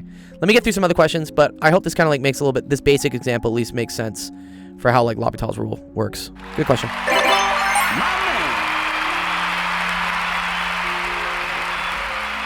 Hang around. If I have more time, I'll go more in depth into like exactly how it works for ln.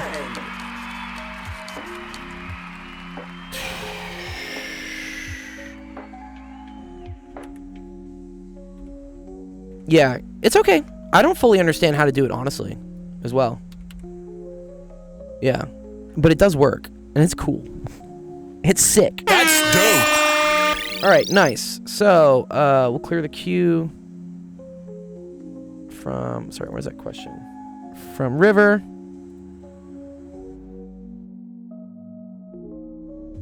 So, this is Kev's question. Find the integrating fact. Ooh, Jesus. Okay, here we go. Find the integrating factor mu x to the m x to the n, which makes the given differential equation exact, and then solve the equation. Okay. Let's see what's going on here. Bah, bah, bah.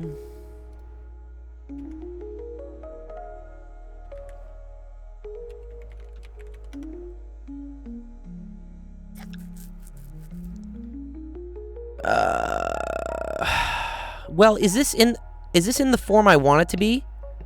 I think for integrating factors, I need to divide this out, no? So this is going to be y prime plus 2y to the 5th over x to the 5th, y to the 3rd, minus 4xy to the 4th. And then I want one of these to just be... What does it mean for an equation to be exact? Oh, I have to remember diffie-q. I think for an equation to be exact, it's something where like dm dx minus dn dy is equal to 0. Where I think you have like m dy plus n dx. Oh, okay. Good, Obi. Obi's our resident diffie-q master. Okay, for something to be exact, it means you need ax prime plus by prime to be equal to 0. Which, okay. I think usually in math land, we call this like m, and we usually call this like n. Right. And when that happens, I need dm dy to equal dn dx. Was I right about that? I think so, right? So if this is exact, then dm dy must be equal to dn dx. And then there's a really nice way to solve this. And I think it's another, like, product rule. Oh, no. You're playing your spaceship game again, Obi? That's cool. Okay. Cool. So, in this case, m needs to have something... Wait, where is x prime on this? Sorry, what? Oh, I think I understand. Okay, one sec. I think I see how to do this. Okay. We're going to rewrite this as dy dx. Let's do that. Yeah. So, x to the 5th, y to the 3rd, minus 4xy to the 4th, and then this is dy dx. That's because that's what y prime is. And then this is all equal to negative... actually, no. We're going to leave it over. We're going to say equal to 0. And then this is plus 2y to the 5th plus 3x to the 4th, y to the 4th. But what I'm going to do is I'm going to multiply through by dx. Math people get mad at me for this. I'm going to do it. I'm just going to multiply both sides by dx. Multiply by dx. Multiply by dx. Dx gets munched. So I don't really care about that. And then, so now this dx goes on to here. Right? Because dx will cancel with this, but then this will gain a dx term. Okay, so now we have this dx. Yeah?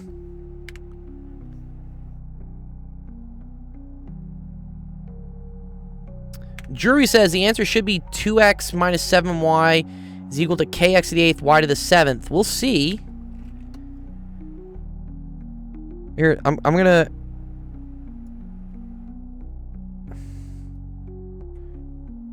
We're gonna keep your prediction up here, Drury. Let's see if you're right. Okay. So when this happens, then this is m, and then this is n, right? I think. Yeah?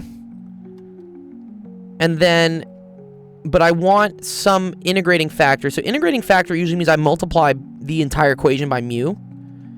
So I want this multiplied by mu and this multiplied by mu. I don't care about this. The 0 is going to eat the mu. Such that, so I want d mu n dx to equal d mu m dy. Because when this is true, this is really easy to solve, right?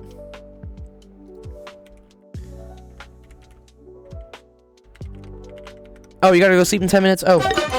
Alright, sorry, Maria. Maria, we're gonna stream tomorrow if you want. It's gonna be earlier.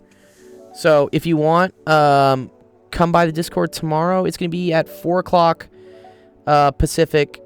Or your test is tomorrow. Oh, okay. Can I do yours real quick then if you're gonna leave in 10 minutes? Sorry, can we pause on this question one sec? Just so I can help Maria before her test.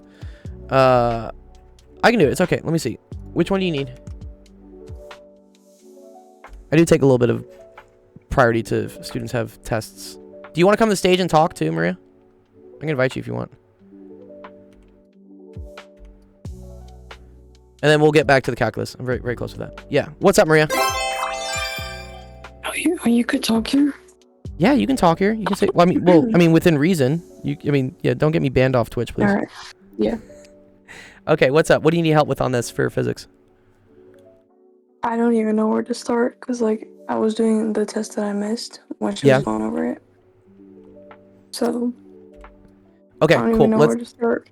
Okay, let's start real quick. Okay, so I like drawing pictures, right? So we have a balcony that's 3.3 meters high, right? And she's throwing a ball straight upwards, yeah?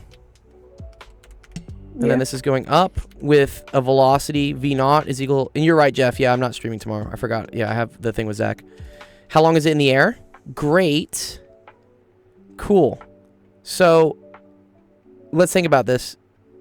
If she's throwing it straight upwards, the ball's initially going which way? Is it vertically, horizontally, or like both vertically and horizontally? Vertical. Good. Right, there's no horizontal movement. So it's just vertical, okay? So we only have to worry about stuff in the y direction, okay? Okay. And so we don't care about anything horizontal. This can all go away. So, yeah, let's talk about the trip up and the trip down. Sure, okay.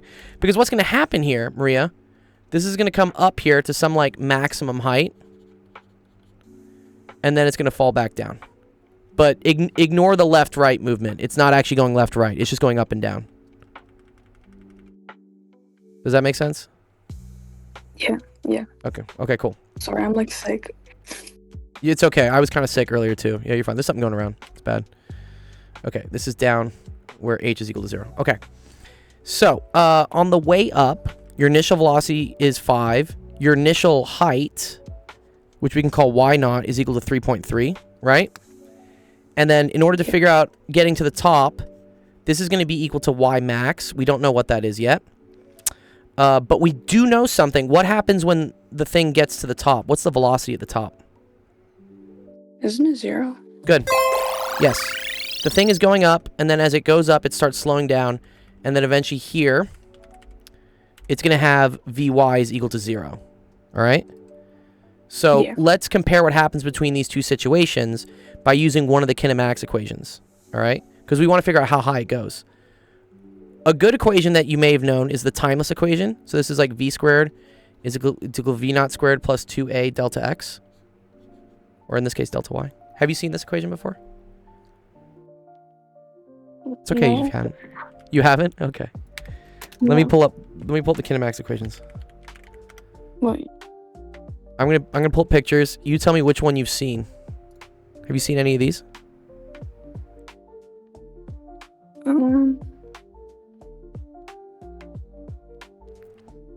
I've seen the third one. I've seen the third one. Oh, so you've seen... Okay. Let me see. Let me copy this in. Okay. So you've seen... Oh, man, it just went away. Come back. So you've seen this one? Yeah. Good. Okay. That's fine. So what that says is that the final velocity of something squared is equal to the initial velocity squared plus 2 times the acceleration times the change in the position. okay? Yeah.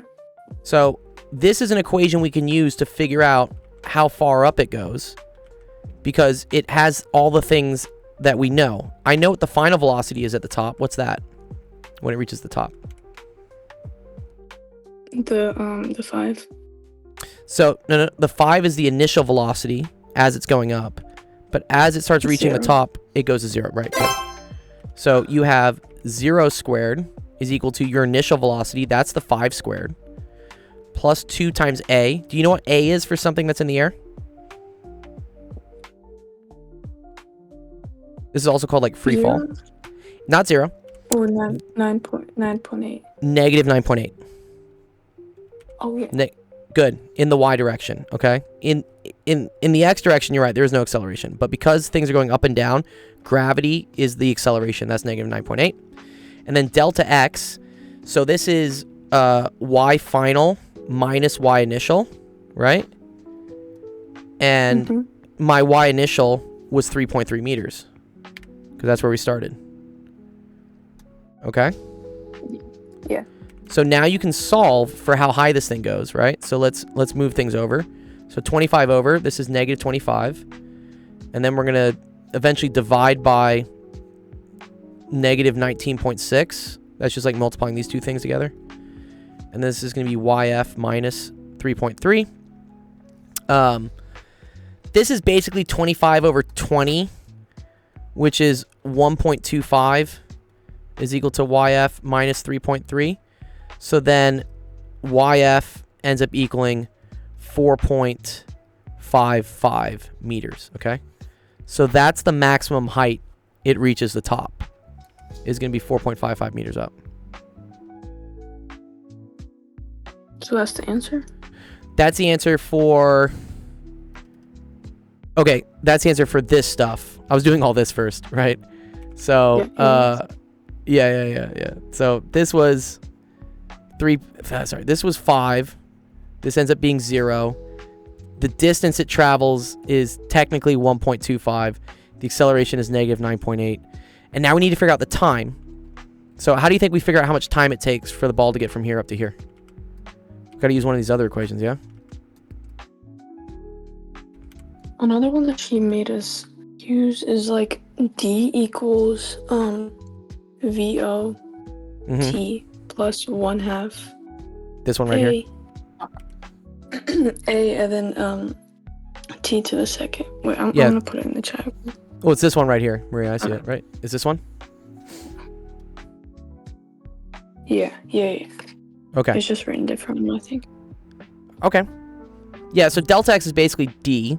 And so we know the distance it traveled from what we did here. We did that was 4.55. Okay?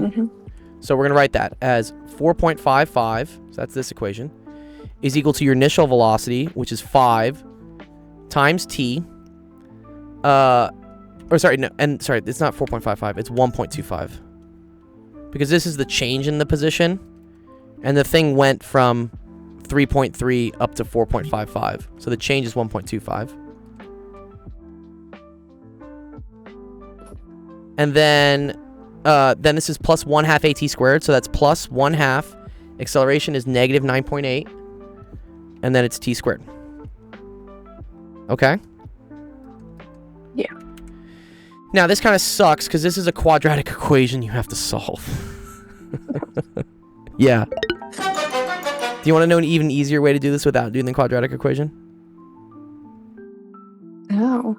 She said that was the only way to do it. No, you can do this one. Because watch this, Maria. You know what the final velocity is, right? Final velocity is 0. The initial velocity was 5, right? And then it's plus a, negative 9.8, and then just times t. There's no way. Yeah, way. This is the way easier to do it. Way to do it.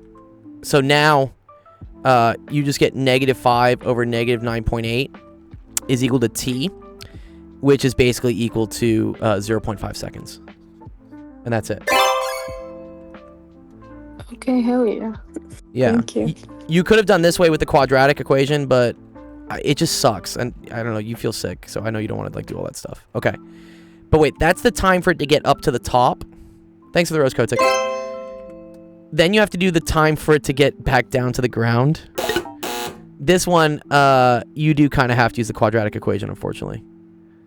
Because I don't know what the velocity is when it hits the ground at the bottom. Well, not easily. Okay. So, as it's coming down, we do need to use this equation. And so, the distance we know it's going to travel is from the very top to the bottom. So, that's going to be negative 4.55. It has to come down 4.55 meters. The initial velocity at the top is 0, right? Remember this had 0 initial velocity at the top? Yeah. Yeah, this is the weird thing. So the initial velocity here was 3.3, and then the final velocity at the top becomes 0. But now in the next situation, the final velocity from the first situation is now the initial velocity in the second situation. I know, it's a little complicated. Yeah, she's like, okay. So, this is equal to 0, because there's no velocity when we're dropping from the top. So, I don't actually really care what time is here. This is great. And then, here we go. Plus 1/2 negative 9.8 times t squared, right? Yeah.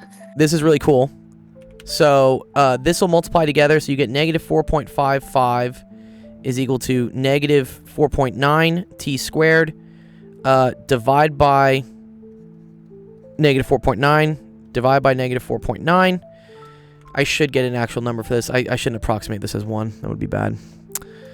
Alright, so we'll do 4.55 divided by 4.9. And then we're going to square root that, okay?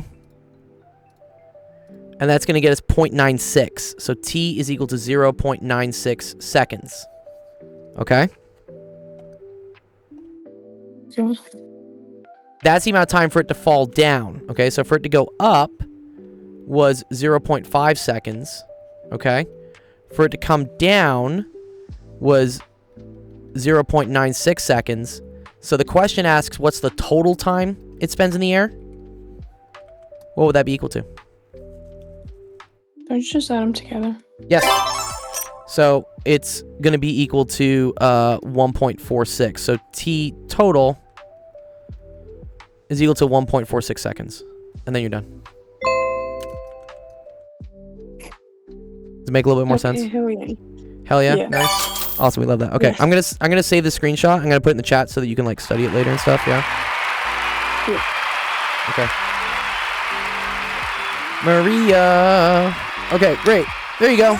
Cool. Well, I hope you feel better. Good luck on your test tomorrow and everything. And yeah, come by the streams. We're streaming on Sundays now too. So if you have other shit that's coming up and you want to get some help on Sunday, come on by. Cool. Oh, trust me, I will be back. Thank you. Nice. You're welcome. All right, nice.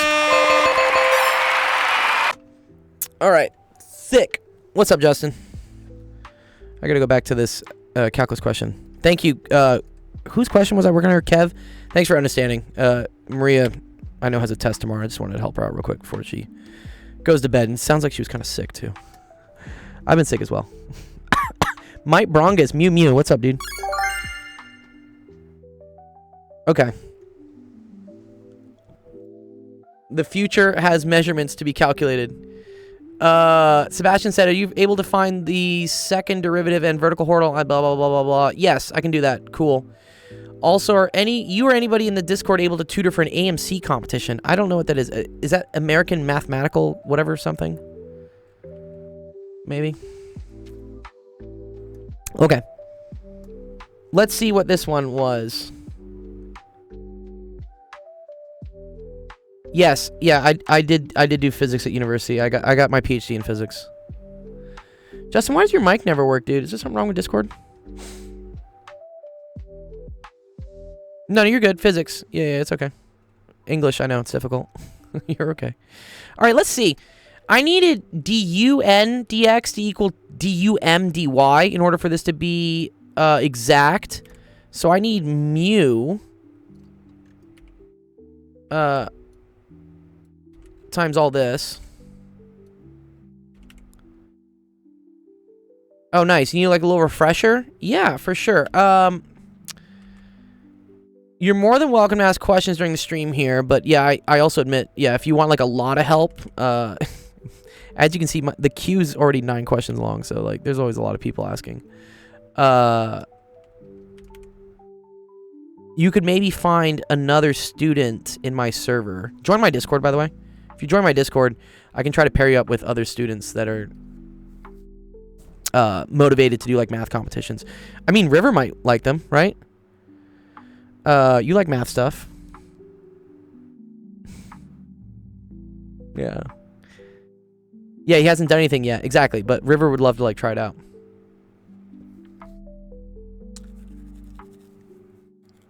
I just always take partials to be safe. Jokes. I also don't really understand the difference between partials and full derivatives.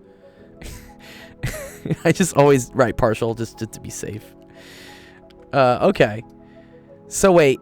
Oh, but I need this dx to equal this dy, right? Ooh. Oh, man. This is kind of fun, actually. Fuck. And wait, u has to be a function of x and y, right?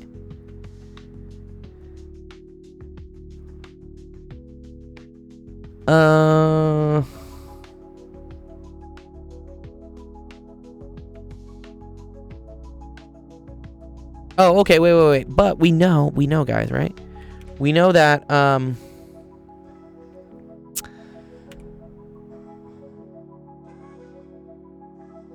you're doing God's work. God bless. Many-verse improvement. Yeah, awesome. That's cool, dude. Yeah, no, I do think streaming is the future for education because none of y'all like textbooks. Or I think like just like digital media in general, like interactive stuff, videos. I think nothing will ever replace doing questions. You should always do practice questions, but I think the way you guys intake information, it's a wild world these days. Yeah. I think it's cool. But yeah, that's what we try to do here. Okay. But mu's of the form x to the m, y to the n. Okay. So this is x to the m, y to the n. Then this is x to the m, y to the n. Okay.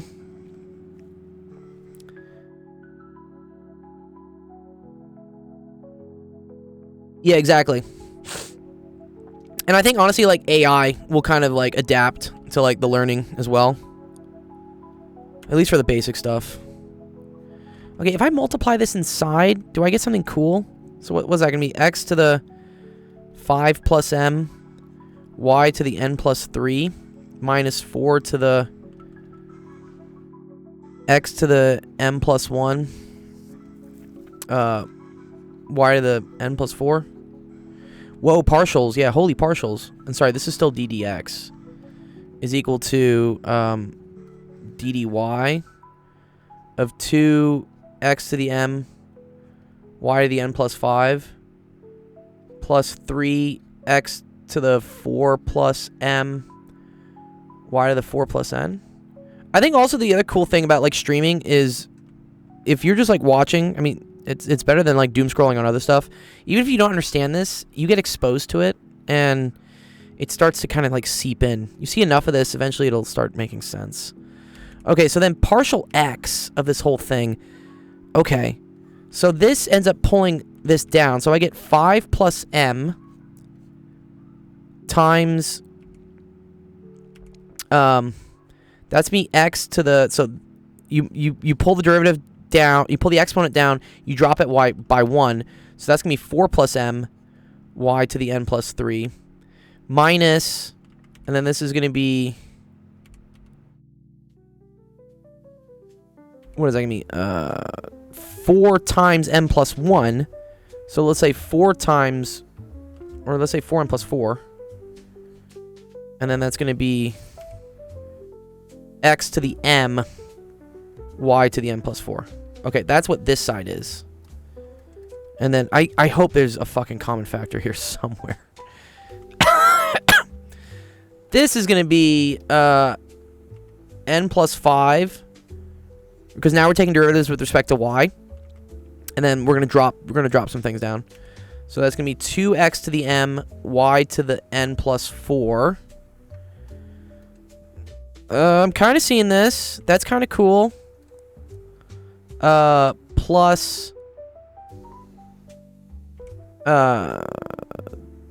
12m plus 3 12 plus 3m. So what's happening is I'm pulling down this. Sorry, 12 plus 3n. Right? And then that's going to be, yeah, patterns, exactly. No, I agree, you all, for sure. Yeah. A lot of students ask me, like, why the fuck are we learning this? Like, when am I going to use this in real life? I'm like, probably not. You're probably never going to use this in real life. But the fact that you're having to make, like, neural connections in order to solve this, those neural connections help you solve other things. Like, how do I do my laundry? Well, I mean, other more complex things. Yeah, it's for fun. It's problem solving. Yeah, I think that's a cool. I try to make it fun. I try to make, like, this is, like, kind of fun. And for students who don't think it's fun, I try to incentivize them by, like, putting rewards on it.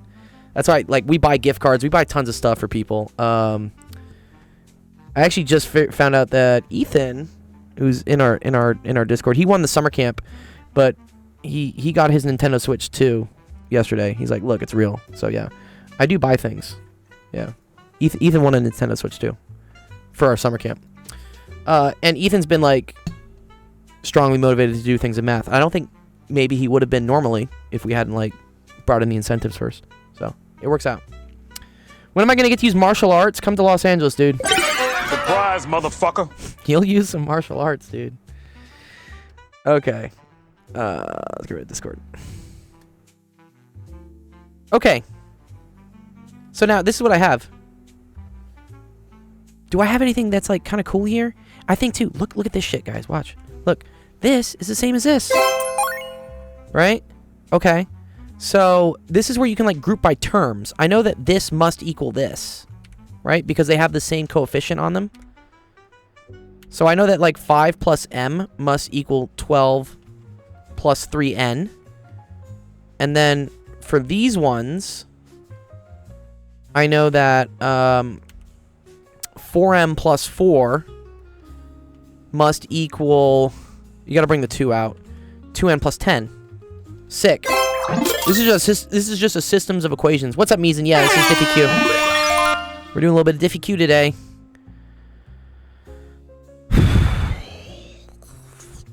Okay, so let's, like, try to, like, group some shit. Okay. So I'm going to say m minus 3n is equal to 7 from this. Move that over, right? Move that over. And then from this, I'm going to say 4m minus 2n is equal to 6. So let's do the elimination method. I'm going to call this 4.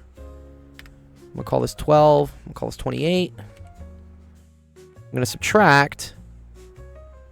So I get negative 14n is equal to 22. It's kind of ugly. I was hoping it would be nice. Is it not a nice number? Fuck. I fucked up somewhere.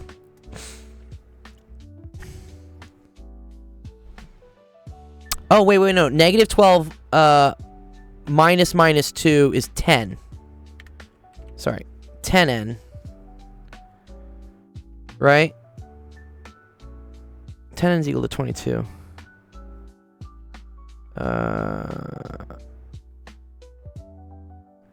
Yeah, why did I make a systems of equations? Okay.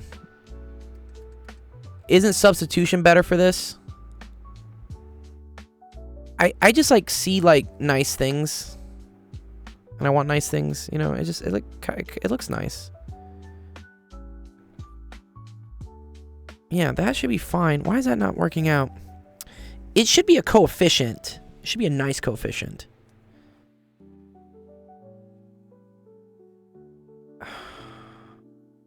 What am I fucking up on? Yeah, so how this worked is we wrote out our original differential equation like this, and then we recognized that this is, like, n and this is m. Vua says, not only fun, but life-saving. I mean, career-wise in Africa and South Africa, only 20% of students are doing better in math. Yet our economy demands more people. Yeah, exactly. You want to get a job, make some cash? Go learn math. Go learn some math. Okay, I fucked up somewhere here, though. Sorry, I got to figure out where we fucked up. Okay. X to the M, Y to the N, and we took... So, that was... Let me make sure this is all right. Let me show this is all... Okay. X to the 5th, Y to the 3rd, minus 4XY to the 4th, 2Y to the 5th, blah, blah, blah, blah, blah. Great. So, when I multiply that through, I get X to the 5 plus M, Y to the M plus 3, minus 4, X to the M plus 1, cool, Y to the M plus 4, great. And then on this one, I get 2 X to the M, Y to the N plus 5, 3 X to the 4 plus M, Y to the 4 plus N. I take derivatives with respect to X. That should pull this down. 5 plus M, X to the 4 plus N, Y to the N plus 3, cool. Minus 4M, yeah, here's our issue. There's a minus on this. Oh, fuck, we fucked up, dude. You gotta get in the hospital now. Oh, now we're fucked up, dude. We fucked up. Shut up and let me. I did pull a negative. God damn it. Okay, sorry. This is minus. Thank you. Yeah. Okay. When do you think AI will take over the math industry? I don't think it'll take over the math industry ever. It'll take over, like, I mean, like, boring shit. Yeah, sure. Wait, I need to, let me just redo this, because I'm already getting confused. Yeah, so I think if you're trying to just be like a quant, if you're just, again, and I feel kind of bad because, yes, years ago when kids were asking me what to do, I told them to learn to code. I still stand behind that. I still think you should learn to code. But if you have a computer science degree and you didn't do anything else outside of just learning how to code, yes, you're kind of fucked. Because coding is getting taken over by, like, vibe coding and AI, Cursor, Replit, all these whatevers. That was already kind of going that way anyways, because, honestly, they just outsource all the coding to India regardless. So, sometimes it becomes, like, what's cheaper, AI or just, like, Rashed in, like, fucking Hyderabad or something. But if you went into a computer science degree, you learned how to code, and from that, you also took an interest in, let's say, algorithms, quantum computing, or, like, other cool things, like topics that build off of coding, then you're okay, because those things aren't getting replaced by AI. Immigrants are cheap. Well, not anymore, because they put a big price tag on the H-1B visas. They used to be really cheap. Okay, this is the minus sign I forgot. I make mistakes too. I'm human. Yeah, no, AI is great. No, and it's okay to use AI to learn. I'm a huge supporter of AI. I think AI is awesome. I use it live on the stream here all the time, guys, to, like, check questions. You watch me do it. It's totally okay. I think as long as you're being responsible and realizing that, oh, I actually have to at least do the work. I always make people will hear me make this illusion again and again because I love the gym. We have forklifts, right? We have mechanical devices that can lift really heavy things. We don't take those things to the gym and make them lift weights because that doesn't make you a stronger human. So if you're using AI to just lift the weights, if you're using AI to just do the problems, you're not going to learn anything. You're not going to build any cognitive skills. And when you get out of college, you're going to be shit out of luck with a job. But if you use AI to, like, improve your learning, so in the same way, if you were to use a machine to maybe spot you every time you were, like, failing on bench press so that you could lift more on bench press, then you would get stronger and you would get smarter. So, yeah, I think there's cool things. Anyways, all right, let's multiply this by 4. I think this is what it is. Okay, 4m minus 12n is equal to 28. Minus 4m minus 2n is equal to 14. Let's add these together. This looks better. Minus 14n is equal to 42. 42 is the original 6, 7. N is equal to -3? Cool. My man. Oof, that hurts, right? Yeah. It definitely does save time. Yeah. And then if n equals -3, we can just plug that back into here. So I get -4m plus 6 is equal to 14. -4m is equal to 8. So then m is equal to -2. Cool. So my integrating factor, u, is equal to x to the m. So x to the -2, n to the -3. Nice. Okay. And then once you have that, you can plug that back into here. And then I think it's pretty straightforward to solve the equation. So here, we found the integrating factor, Kev, if you're still here. I'm going to leave maybe this as an exercise to do later to actually solve the differential equation, but this was like the hardest part, I think. Because then it's just, I think what you do is you just find, you just match like df dy with dn du, I think is what you do. Or dn dx maybe. Yeah. Okay, cool. Great question. Love it. AI cannot replace plumbing. True. Well done. Well done. Bobby asks a great question. How are you funding this server? Okay, so this server started around 2021, and I originally took a bunch of like loans and grants out during COVID from the U.S. government to kind of throw at this as like a nonprofit. I also dumped a lot of my own cash into it, just to like get it off the ground. As of right now, I mean, if you're on Twitch, you can see we've raised like $600. So we do get a lot of like private donations that come in that help out. I make some money off of TikTok videos I create, like the tutorials and stuff. I think I've made a couple $100 there. And we're hopefully getting approved for like AdSense revenue next week. So I'm hoping this is cash flow positive in the next year or so. It has definitely not been cash flow positive for the last 4 years, but it takes money to make money. It takes money to like build things. Also, this is a nonprofit. I don't get paid. I don't get anything from this, but it's, and also, yeah, people started donating super chats on YouTube. You guys are awesome as well. Yeah, but it's a charity, so it doesn't really make money. It would be nice if it could at least maybe offset some of the time I have to spend to tutor kids for money to make money, but yeah. So I'm definitely losing more money than I earned. Yeah, 100%. Yeah, this definitely cost me money, but it's all for you guys. But yeah, grants and donations can help. I'm applying to one for OpenAI that's due tonight at midnight. So if one of those hits, that could be nice. But I think with any sort of project, you have to put a lot in, and then eventually it works itself out.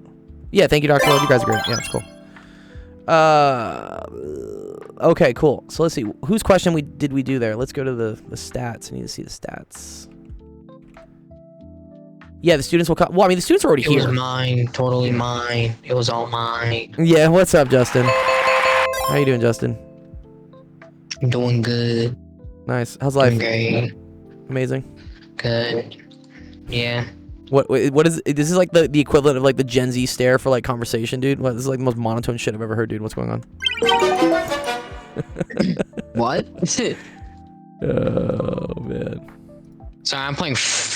I can't believe you say this. Fortnite. You're right playing now. Fortnite. Yeah. I do need to play this with you. I do need to play some Fortnite, honestly. I'm playing the Demon Rush mode. Oh, nice. Yeah. Okay. Oh fuck! I got rid of the wrong question. Damn it! I got rid of Grunt Dogs. Okay, one sec. Let me help some people here. We did Maria's. Random user said he had to leave. Thanks for being such a good guy, Dr. Gold. You're welcome, guys. That's cool. Yeah, and you know, we do get a lot of support. I used to spend a lot more of my own money on this. I'd say now I probably spend like $100-200 a month. So it's not that bad. I mean, that's like one night out in Los Angeles. I just like got to cut back on like drinking like one night or something. It's not the worst. But every once in a while, we do get like someone random on PayPal who will just donate like $1,000, which is great because then that just like pays all the server costs, pays all the prizes for like 6 months. But I'm trying to expand this bigger, which means I need more funding. So we're trying to do that. We'll get there. Let me see. Is Lucas? Are you still here, Lucas? This was your question. Oh, dude, thank you, dude. That's funny. Hey, son. Where do you send questions? You know where to do this, dude. Well, I actually haven't. Yeah, here you go. Submit. That's where you had them.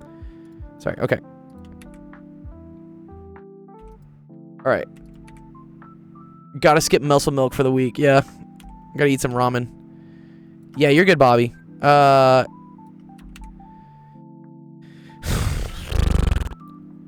Let me see. Is Lucas, you still around for me to do this one?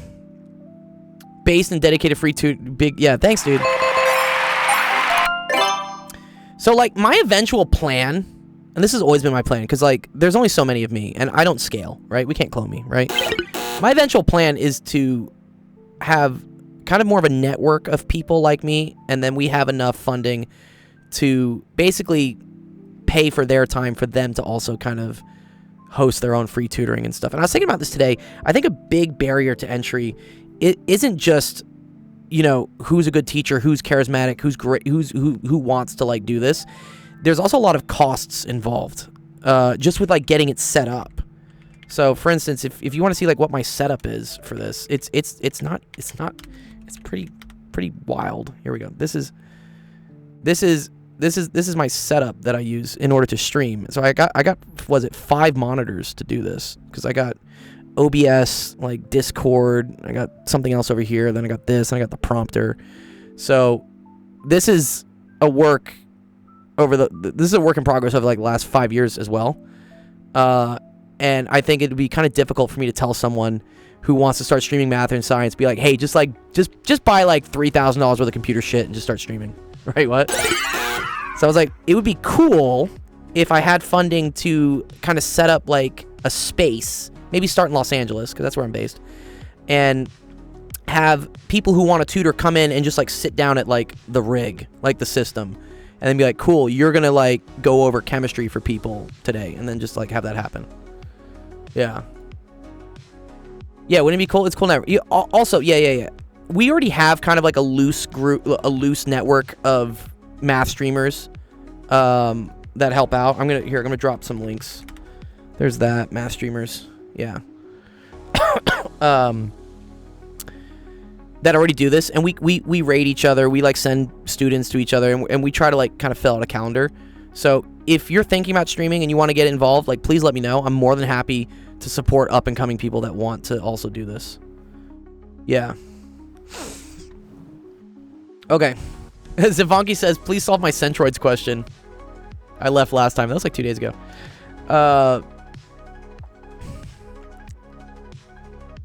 Exactly. Yeah. All right. Where's my chat? No, that's... I gotta, let me go through all the questions we have. We got a lot today. There we go. Okay. I don't see Lucas, so I'm gonna skip on that one. I think random user said he had to go to bed, so maybe I'll do Yadavir. Okay, let me see if I can do Yadavir's. Yes, exactly. Yeah, no, yeah. Obi's another example of like one of those streamers. Yeah, I agree with this too. All tides raise all ships. Totally agree. Yeah. I just need more people to stream. More people need to get into streaming and like donating their time for free, so that we can cover the earth, or like cover the calendar with opportunities. All right, let's see if we can do this one. This looks a little tough, Yadavir. I'm glad you're here though. We're gonna test it out.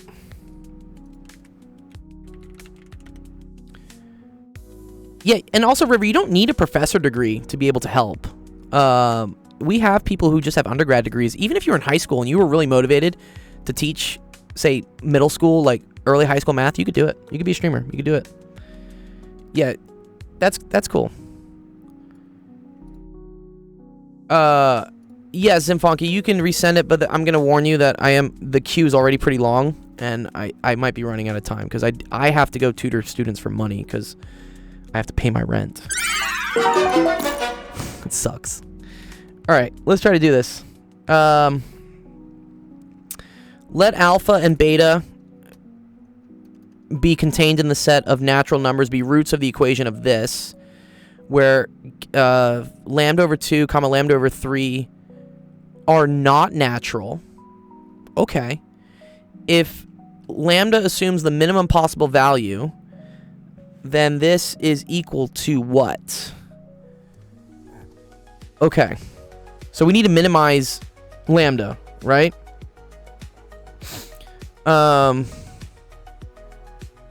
This kind of looks like something I could factor.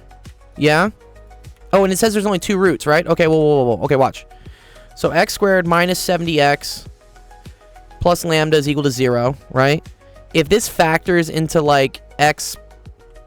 So this would be x minus alpha, x minus beta, right? If I were to factor this out into 2 roots.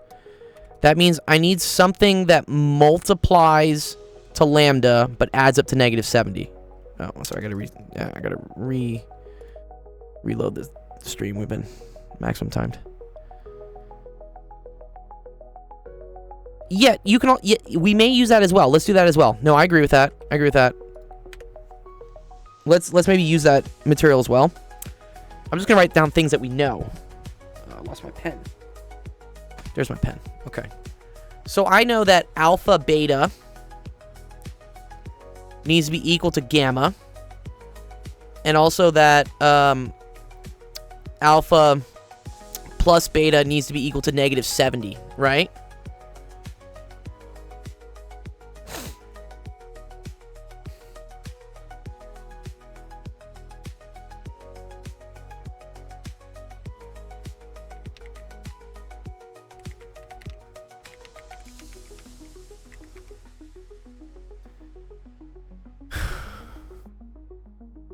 For some reason they say lambda is not divisible by 2 or 3. I could solve it using... Yeah. And then it says lambda solves the minimal...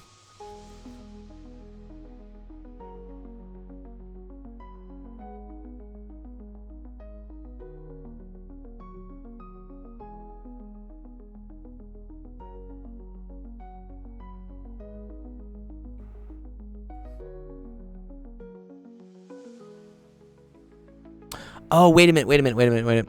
I have this wrong. Sorry. In this form, alpha beta is equal to lambda. Okay, but this is it's weird. This is like minus alpha minus beta equals minus 80. Yeah, so alpha plus beta is equal to positive 70. Yeah, let's do what Joke said. Let's do it real quick. I'm gonna do that too. Let me just do the quadratic equation. So x is equal to negative 70 plus or minus the square root of 70 squared minus 4 lambda all over 2, right? So we get x is equal to negative 35 plus or minus the square root of, what is it, 4900 minus 4 lambda all over 2. I can put that like over 4. Does that make life nicer?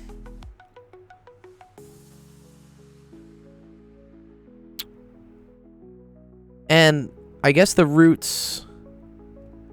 It does? What does it do? What's 4900 over 4? I'm gonna go find it.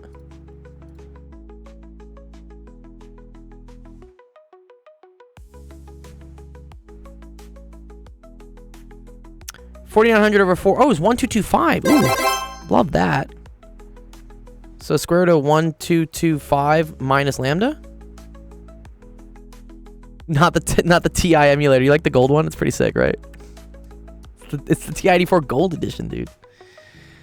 Okay, this is equal to x. Yes. And if lambda assumes the minimum possible value. Okay, so the lowest value sorry, what am I saying? The lowest value lambda can be is it 1225? Oh no, it could be 0. Wait, can't lambda just be like fucking whatever then?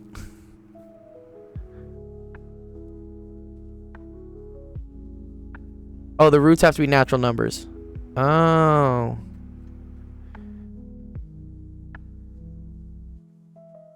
Lamau. What's up, Nye? Oh, see, sorry, negative 35. Thank you. Good catch. Ooh. Also, 1225 is equal to 35 squared. Ooh, maybe that does help. Okay, so wait. So I have is equal to negative 35 plus or minus the square root of 35 squared minus lambda. Oh, okay.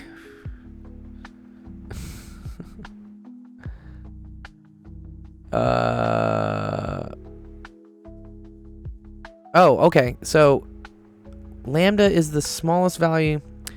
Lambda assumes the minimal possible value so that sorry, our natural numbers can't be negative. Is that the rule?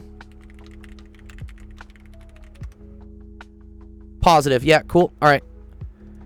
So that tells me something right away, right? Yeah, thank you. Okay. So if you have negative 35 being added and subtracted by something, right? The lowest this can be is 35. Right?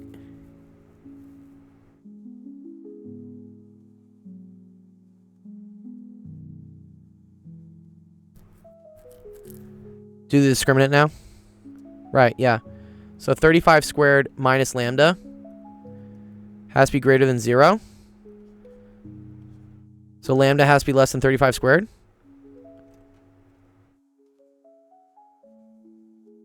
Yeah. Correct?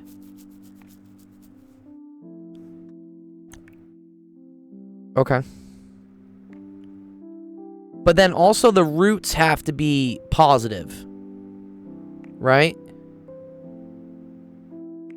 Here's the thing. I don't think I can get two positive roots. One of them is gonna have to be negative.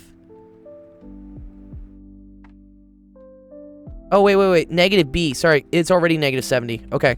This is positive. Sorry. Good. All right, I fucked up too. All right, there we go. It happens.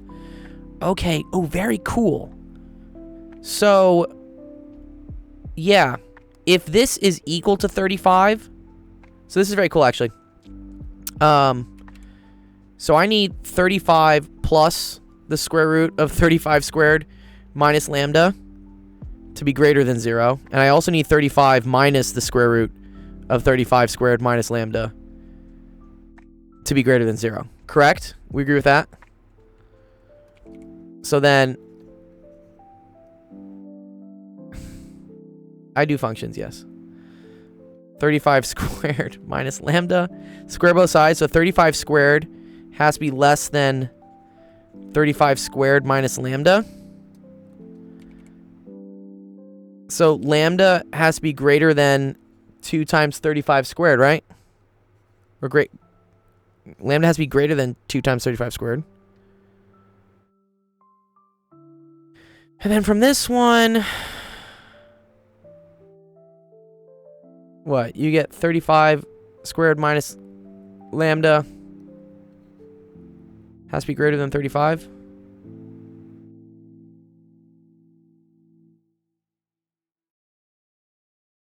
And it can be written as a difference of squares. Okay, sorry. Lambda is greater than 0. Sorry. Where did I mess up? Sorry. Oh, you are so right. Yep. Thank you. Lambda has to be greater than 0. Duh. Okay, yeah, sorry. Yep. Minus. You get, 0 is less than negative lambda. So then Negative lambda is greater than 0. Okay, cool. Thank you. Thank you, mathematic fanatic. How screwed am I, OS Smyrna? I hope you're not that screwed, dude. Dr. L, what's up, dude? 1729 is equal to 9 cubed plus 10 cubed, which is equal to 1 cubed plus 12 cubed. Where is this 1729 going to help me? Okay, so, yeah, duh. So lambda has to be greater than 0. What's the top end on it, though? I feel like the top end comes from this. Right? So, the square root of 35 squared minus lambda has to be greater than negative 35. Square both sides. 35 squared. That doesn't really help me, does it?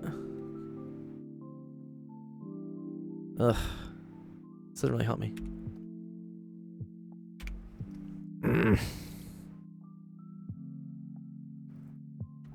What are we missing here, chat? Chat, we're missing something here.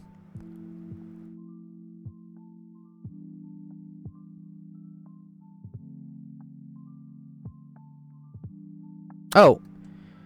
I think...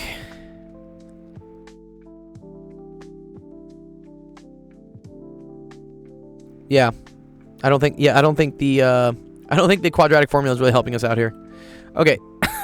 This was a cool departure. Let's go with this. I'm going to start with this. 5 is the smallest value. I'm curious how you got that. Okay. Joke says... And neither of them have 2 or 5 in it. Okay.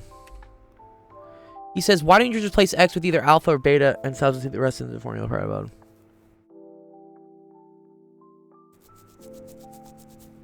Okay. I see. So it's not divisible by 2. It's not divisible by 3. Okay. I think I like this.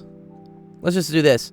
Alphas and betas that add up to 70, but aren't divisible by 2 or 3. Right? So, if it's not divisible by 2, it has to be odd, right? So, I need 2 odd numbers.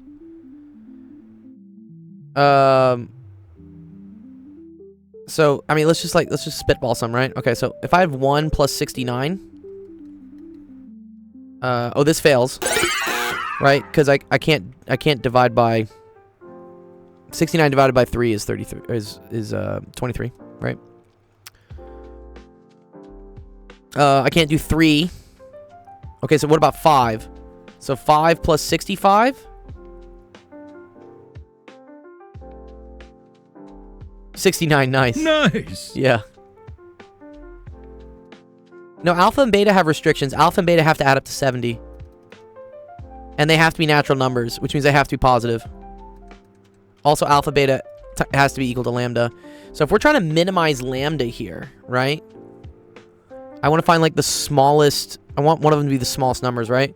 Because, I mean, let's just show an example here, right? Let's say, like, alpha plus beta was equal to 10. So you could have, like, 1 and 9, right? So this would be equal to 9. 2 and 8, that would be equal to 16. 3 and 7 would equal to 21. 4 and 4 would be equal to 16. Sorry, 4 and 6, sorry, would equal to 24. 5 and 5 would equal to 25. So you want one of the numbers in the pairs to be the smallest number it can. What's the level of difficulty? This is probably college level. Yes, exactly. Mathematic Fanatic is correct. So the closer the two numbers are to each other, the bigger that multiple is. As we see this just from like 10. So I want one of these to be as low as possible. Okay, so I think Jeff is right. I think alpha has to be 5. Because 5 plus 65 is equal to 70, right? And then 65 is not divisible by 2. 65 is not divisible by 3 either. It's kind of like an well, I mean, the first part's kind of like an optimization. Okay, so we've got our alpha and our beta. So alpha is equal to 5. Beta is equal to 65, right? And then alpha beta is equal to lambda. Yeah. This is a competition level question, probably. So, what's that, 325? So then, oh, let's just plug this shit in, right? Okay, so square root of 5 minus 1, which is 4, plus the square root of 64. Oh, beautiful. All times 360, right? Lambda plus 5. All over 60. Oh, look at this. This is beautiful. 360 and 60 just gets me 6. This is 2 plus 8. So your final answer is, I believe, 60. Do we agree, chat? We agree at 60?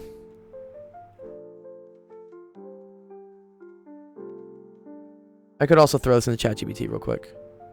Zaldu says it's wrong? Excuse me? Agree. Says nice? Nice, I'm gonna call it. If we really want to, here, I'll throw it in the chat GPT. I'm sure I can just get it real quick. Well done! Well done! It's 18 over 7 square root of 17. False. No. 60 is the answer. Nice. Thank you, Yadavir. That was a cool question. Really cool. Yeah, I threw it at ChatGPT. We'll see what it says. I'm pretty sure. Okay, the answer key says 60. I believe the answer key. Yeah, it's a really cool problem. Honestly, like, this scared me at first. I was like, this is gonna fucking hurt, dude. But then this stuff made it nice. We just had to... We had to remember, this is kind of like Vietta's formula, I think, for the roots and stuff. And then this, Jeff made the good observation that divisible by 2, right, means can't be even. Divisible by 3 starts really limiting. And then Mathematic Fanatic came up with a good thing that if you want it to be minimized, you need the numbers that add up to be very far away from each other so that they multiply to a small value.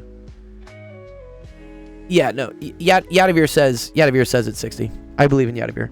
I don't know who... Zaladu is just, I think, trolling. Alright, nice. Let's mark that off.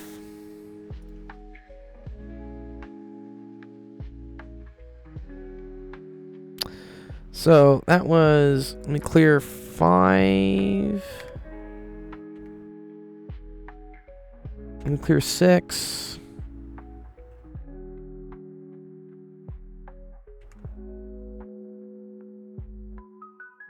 And then let me clear 5. Okay, I think we had another one from Grudog. This is kind of a fun one. Dr. Gold, are you a fan of Euler? He's my idol. I think he's a pretty cool guy. Doesn't afraid of anything. If you want to submit things, there you go. That's it. That's the link.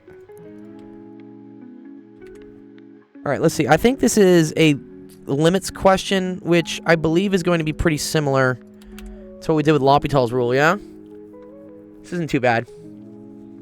So here, River, watch. This is a L'Hopital's rule question, right? The OG Smirnoff says W Euler. Nice. I'm more of a Poisson guy. Okay, let's see. In order to do this... So I can kind of look at the powers. So the highest effective power here is x to the 3rd. The highest effective power here is the square root of x to the 5th, which is really the square root of x to the 5/2. So it's really the square root of x to the 2.5. So because this power is higher than this power, I think it goes to infinity, right? Yeah, Jeff, right? Yeah. That's the proper way to do it. I mean, not the proper way. That's the quick way to do it. The proper way to do this is to take derivatives. But I fear this might just get ugly. Yeah, as soon as a radical is garbage, yeah. Or you're obsessed. There's nothing wrong with being obsessed with math. Math is great. I mean, there are worse things to be obsessed by, you know. Definitely in this world. There are people that, like, just eat butter all day. Have you seen these people? They just eat, like, a whole stick of butter. Like, they just, like, dip it in peanut butter and they just start eat. I think her name is Butter Girl or something. Yeah.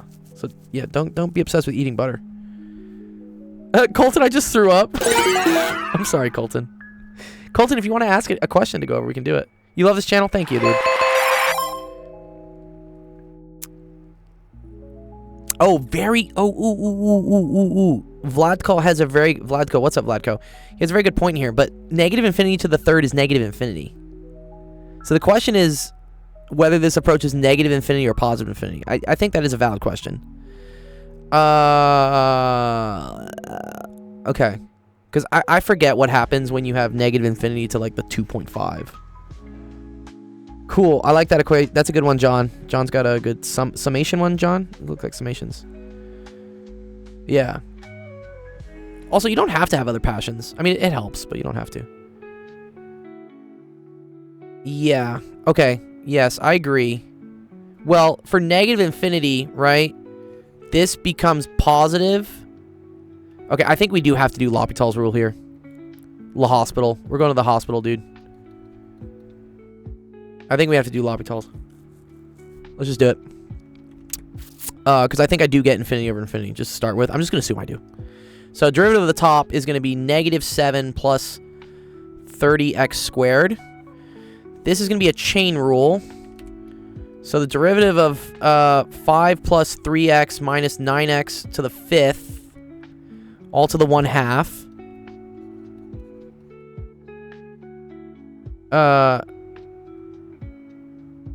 But there's a minus sign here, though. It's minus negative infinity. So it becomes positive. Yeah, musical instruments are dope, too. Okay.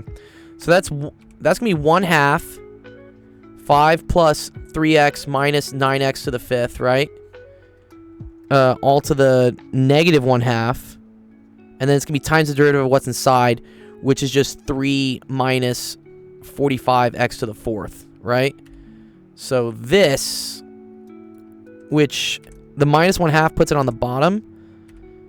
So we can take this, put it underneath here. 1/2, put a 2 from here. This goes away. Okay, cool. Yeah, because it's a minus sign, yeah? Right? Okay. So now we have this beautiful thing that we're going to put underneath here. Which, I believe now this thing is going to come on the top then, right? It's kind of like try to keep things organized. Yeah? Right, dividing by fractions, flip second, multiply. How do you get better tutoring for math? Tune into the stream. Come get help. We got you. Okay. So let's see what I got. So this is going to be equal to negative 14 plus 60x squared. Okay, sorry, let me just write this. Well, okay, so we got 60x squared minus 14 times the square root of 5 plus 3x minus 9x to the 5th, right?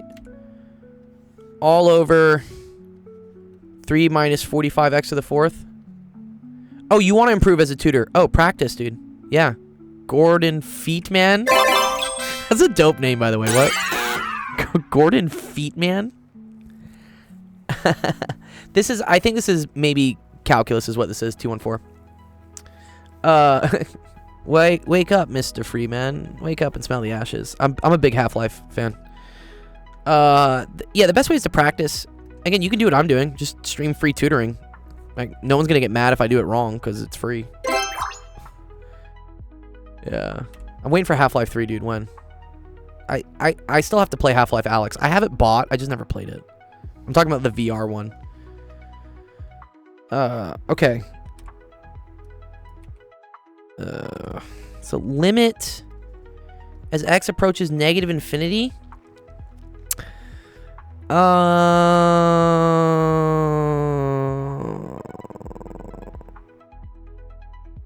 Okay, I think we're okay here saying it's positive infinity, no? Wait, fuck. Wait a minute. Yes. Okay, because watch. Well. Oh, you get motion sickness? Yeah, the VR stuff is weird.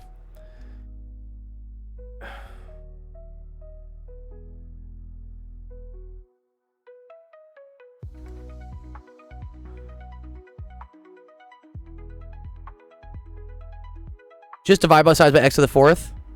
I kind of like that, Dylan. I vibe with that, Dylan. That's great. Yeah, let's fucking do it. I'm cool. I can definitely do implicit differentiation. Yeah, that's fine. Okay, yeah, let's do it. I'm cool with it. We can hang.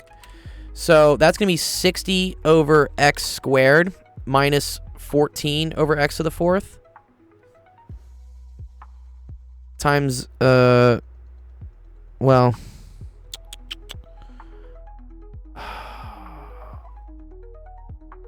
do I have to bring this inside the square root now? Yeah. Now, the issue is these two things are multiplying each other, right? If I bring it out here, this looks like 0, right? But then this is going to beat that out. Right?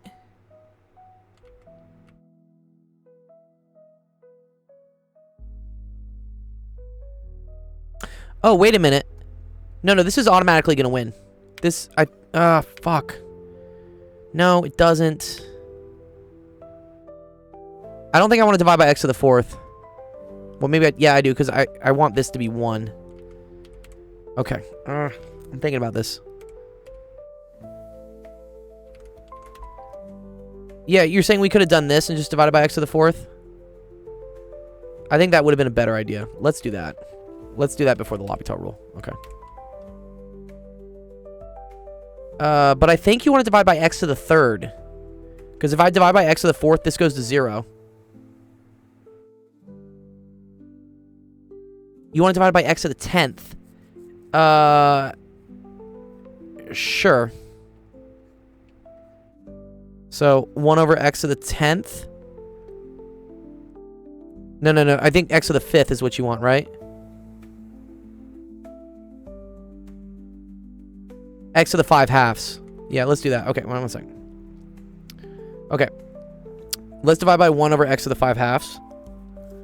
And then this is dividing by basically, right, the square root of x to the 5th. Cool? So I get 1 over x to the 5 halves minus 7 over x to the 3 halves.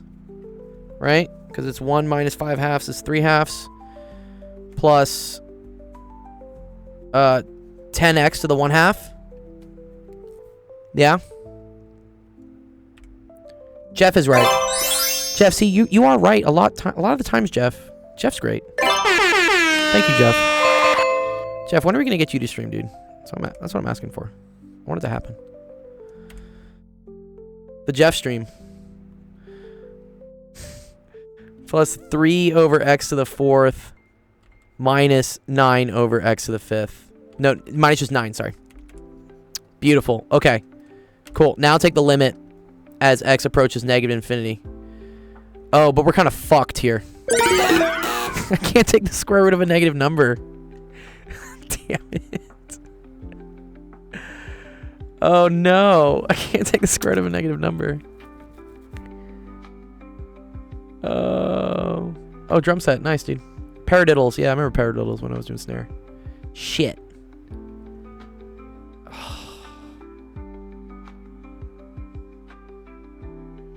Divide by -1. No, you can't do that.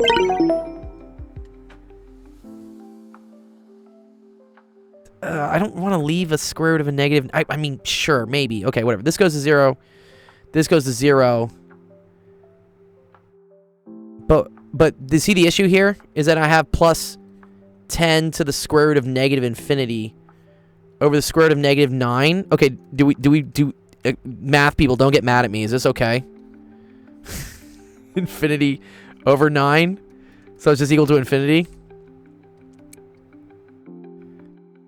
Oh, yeah. Hustler, be nice. It's okay. Fact out the square root. Yeah, fuck it. Yeah. Divide by -x to the -5 halves. Okay, I think the answer is just that. Let me see. Let's throw this at ChatGPT real quick. I'm curious. Harville says no. You can't do that. Well, you know what? Let's see what the AI overlords say. That is one big pile of shit.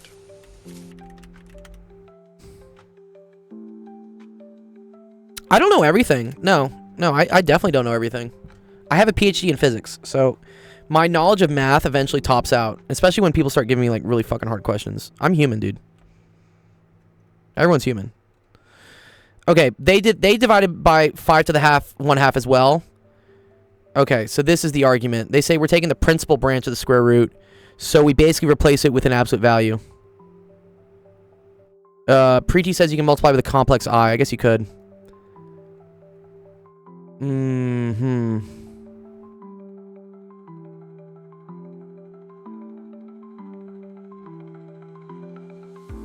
Yeah, okay. You have a midterm on this soon? Yeah. Can't you just use the sandwich theorem? No, the squeeze theorem? Yeah. The squeeze theorem? What's the sandwich theorem? Yeah, no, it's pretty decent with math though, especially with this stuff. Okay. So wait a minute. I think what I heard was let's multiply this by I. We got to here, right? So you wanted me to multiply by the square root of -1? Is that right? On both sides?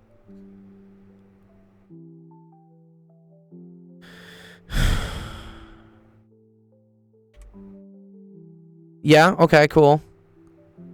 So then that's 10. I don't think that messes up anything here, right guys? Like these are still just gonna go to 0. Oh, your comment got filtered? Oh, why? Alright, I don't know. Okay. So this is -x to the 1/2 over, I think these go away as well, right? And then we got the square root of 9. Keep it as I for now. So you want me to keep this as I? Okay, fine. So this is 10i, right? Is that what we're going to say? What was the question? Here's the question. Haravel, if you want it. This is calculus. This is pretty hard calculus, though, honestly. This is not typically this difficult. This is someone trying to fuck with me.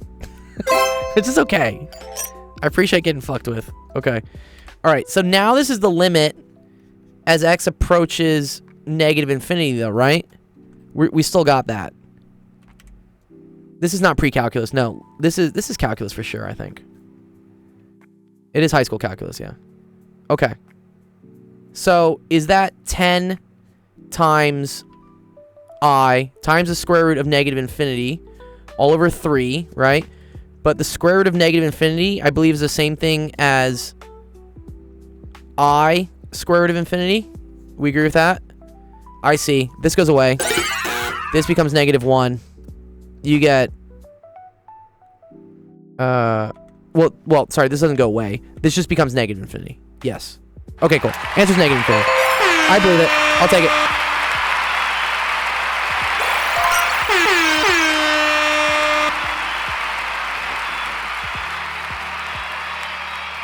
Well done! Well done! It's kind of a weird one, honestly, that question. Okay. Alright, I got time for like 1 or 2 more. So yeah, if you're just joining us from YouTube, TikTok, whatever places, please feel free, hit that like button, hit that comment button, hit that follow, subscribe, whatever. It helps the algorithm like pump stuff up. We're a nonprofit and we do live streaming 5 days a week to help students with math and science. Also, if you want to join our Discord and you want to earn like video game gift cards, it's real.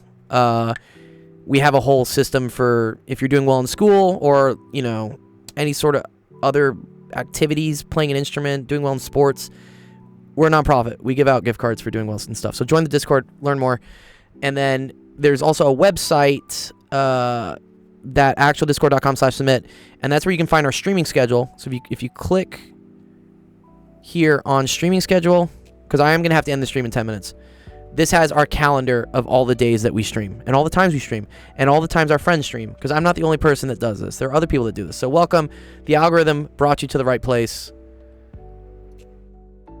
You got her just in time. Nice. Yeah, okay, here we go. All right, I'm going to try to do this one.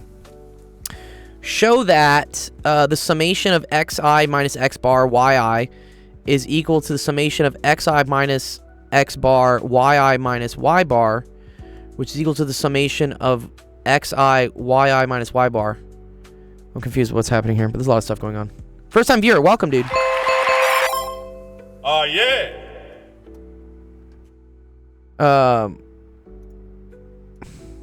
Algorithm sent me. Algorithm smart. Yeah, Soulful, this was yours, by the way. Let me just paste yours in, just so we can also see yours. Because I have 10 minutes. I have like 8 minutes, actually, so. Don't stress, you're good. How does this work, by the way? I can distribute this in, right? This is the same thing as the summation I equals 1 to n of xi yi minus x bar yi.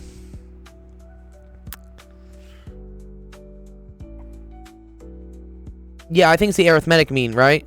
So, the summation of I equals 1 to n of x bar, isn't that the same thing? Wait, you're just adding the average a bunch of times? Isn't that the summation from I equals 1 to n of x? Isn't this like kind of the definition? Right? Yeah, right, Sid? Yeah, okay, cool. Yeah, we did this earlier. You know, this is so cool. Because it's the same thing. Literally, like, I'm going to go so far back to during the stream when we did this as well. We did, was it this? No, it was this question. So one of our students asked this question. Very, very simple, just like, what's an arithmetic sum? And I showed that, like, oh, you know, it's the same thing as taking the average times the amount of terms that are there. Oh, it's n times x bar.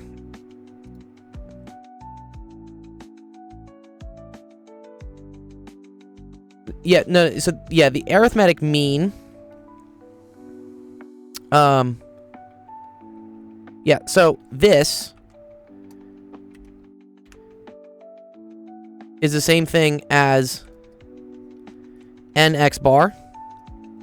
Yeah, elementary calculus, right? And nx bar, this is the same thing for an arithmetic sum. This is how you find the sum of an arithmetic series. Correct. Okay, cool. All right, whatever. Fuck. All right.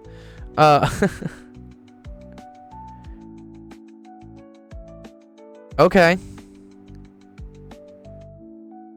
So can I just like switch the orders of it? How do you get the y bar in there though? Oh, I see. One sec.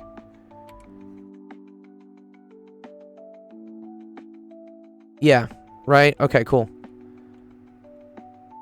So because this is a constant, right? I can kind of just pull that out, right? Isn't that just nx bar? Sorry, let me make sure I'm doing... it's all this fucking algebra shit. Okay. Wow, and we got a raid from Ivan Neo. What's up, dude? Okay. So I think it's this. This. And then... multiply the second expression. Open it up. Yep. And then this is the same thing as ny bar, right? Right? Oh, it's just y bar then. No. Yeah. Conscious Pirate, what's up, dude? Globus the Elder. Yo, what's up, Globus? I love you, Globus. How's the crypto space going, dude? Okay, what am I eventually trying to prove here? I'm trying to get to here, maybe? Yo, Josh has a question. What's up, Josh? Oh, my brain's hurting at this point. We've been streaming for almost 3 hours straight now. I was liking the Sigma, but not anymore. I agree. Nice.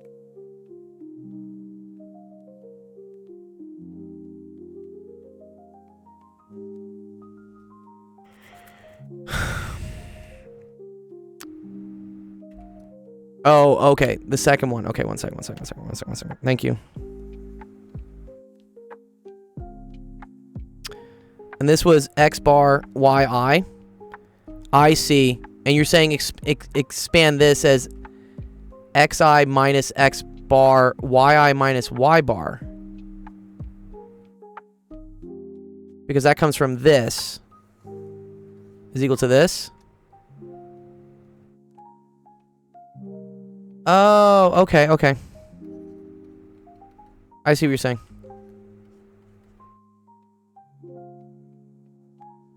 And then this is the same thing as yi minus y bar.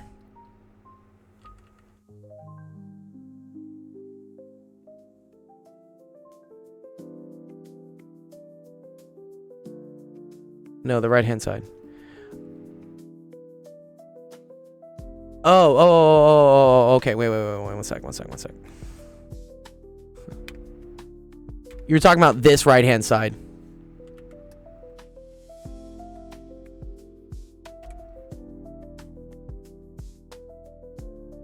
Got you. Okay. One sec.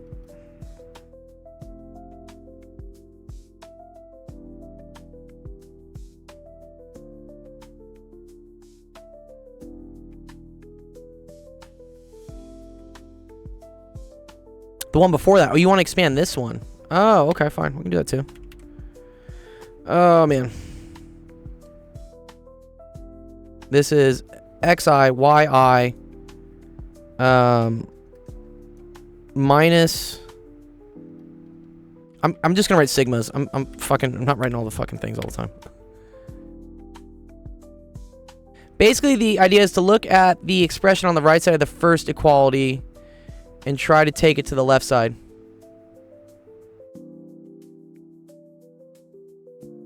You're okay. It might. Let's see. Okay, so xi iy minus xi y bar, right?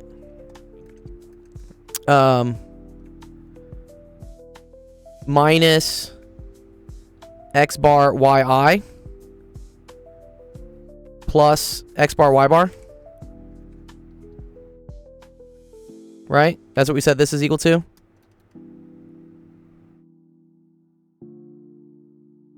Yeah. Also, yeah. No, I do have to go in like 30 seconds. Okay, sorry. I have other students I have to teach. I know we just got a ton of people in the stream. I'm really sorry, but I have been streaming for 3 hours.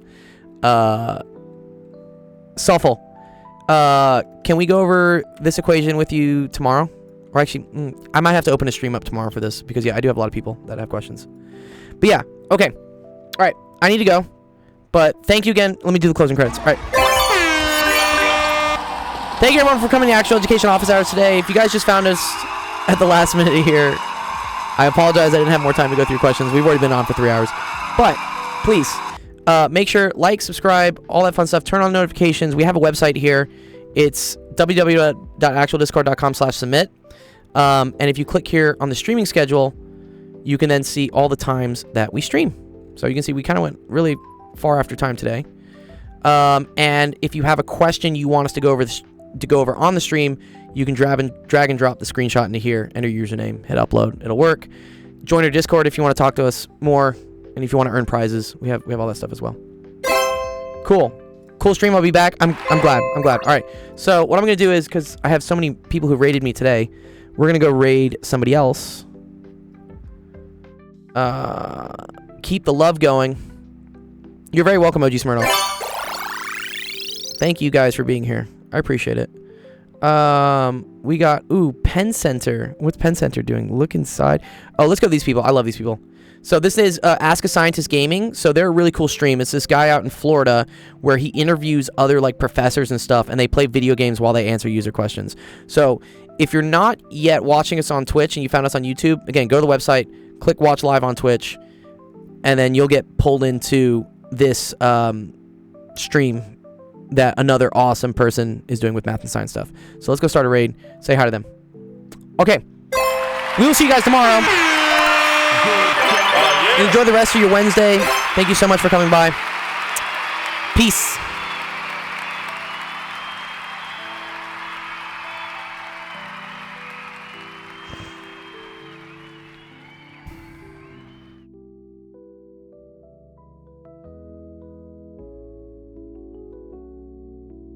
crazy. We're closing out. People joined at a very important moment. We're closing out the evening with Narc. Oh, man. Actual Education, thank you for joining us. We are just at the tail end of winning the war on drugs. Anyone that's not familiar with Actual Education, you should check them out. They do physics and math tutoring on Twitch. Joining us for the last minutes of stream, Actual Education, as you know, we close with Narc. So you're going to do bullets, and you're going to want to move down this way. So hold the A button. Hold it. Yep, that one. Yep. So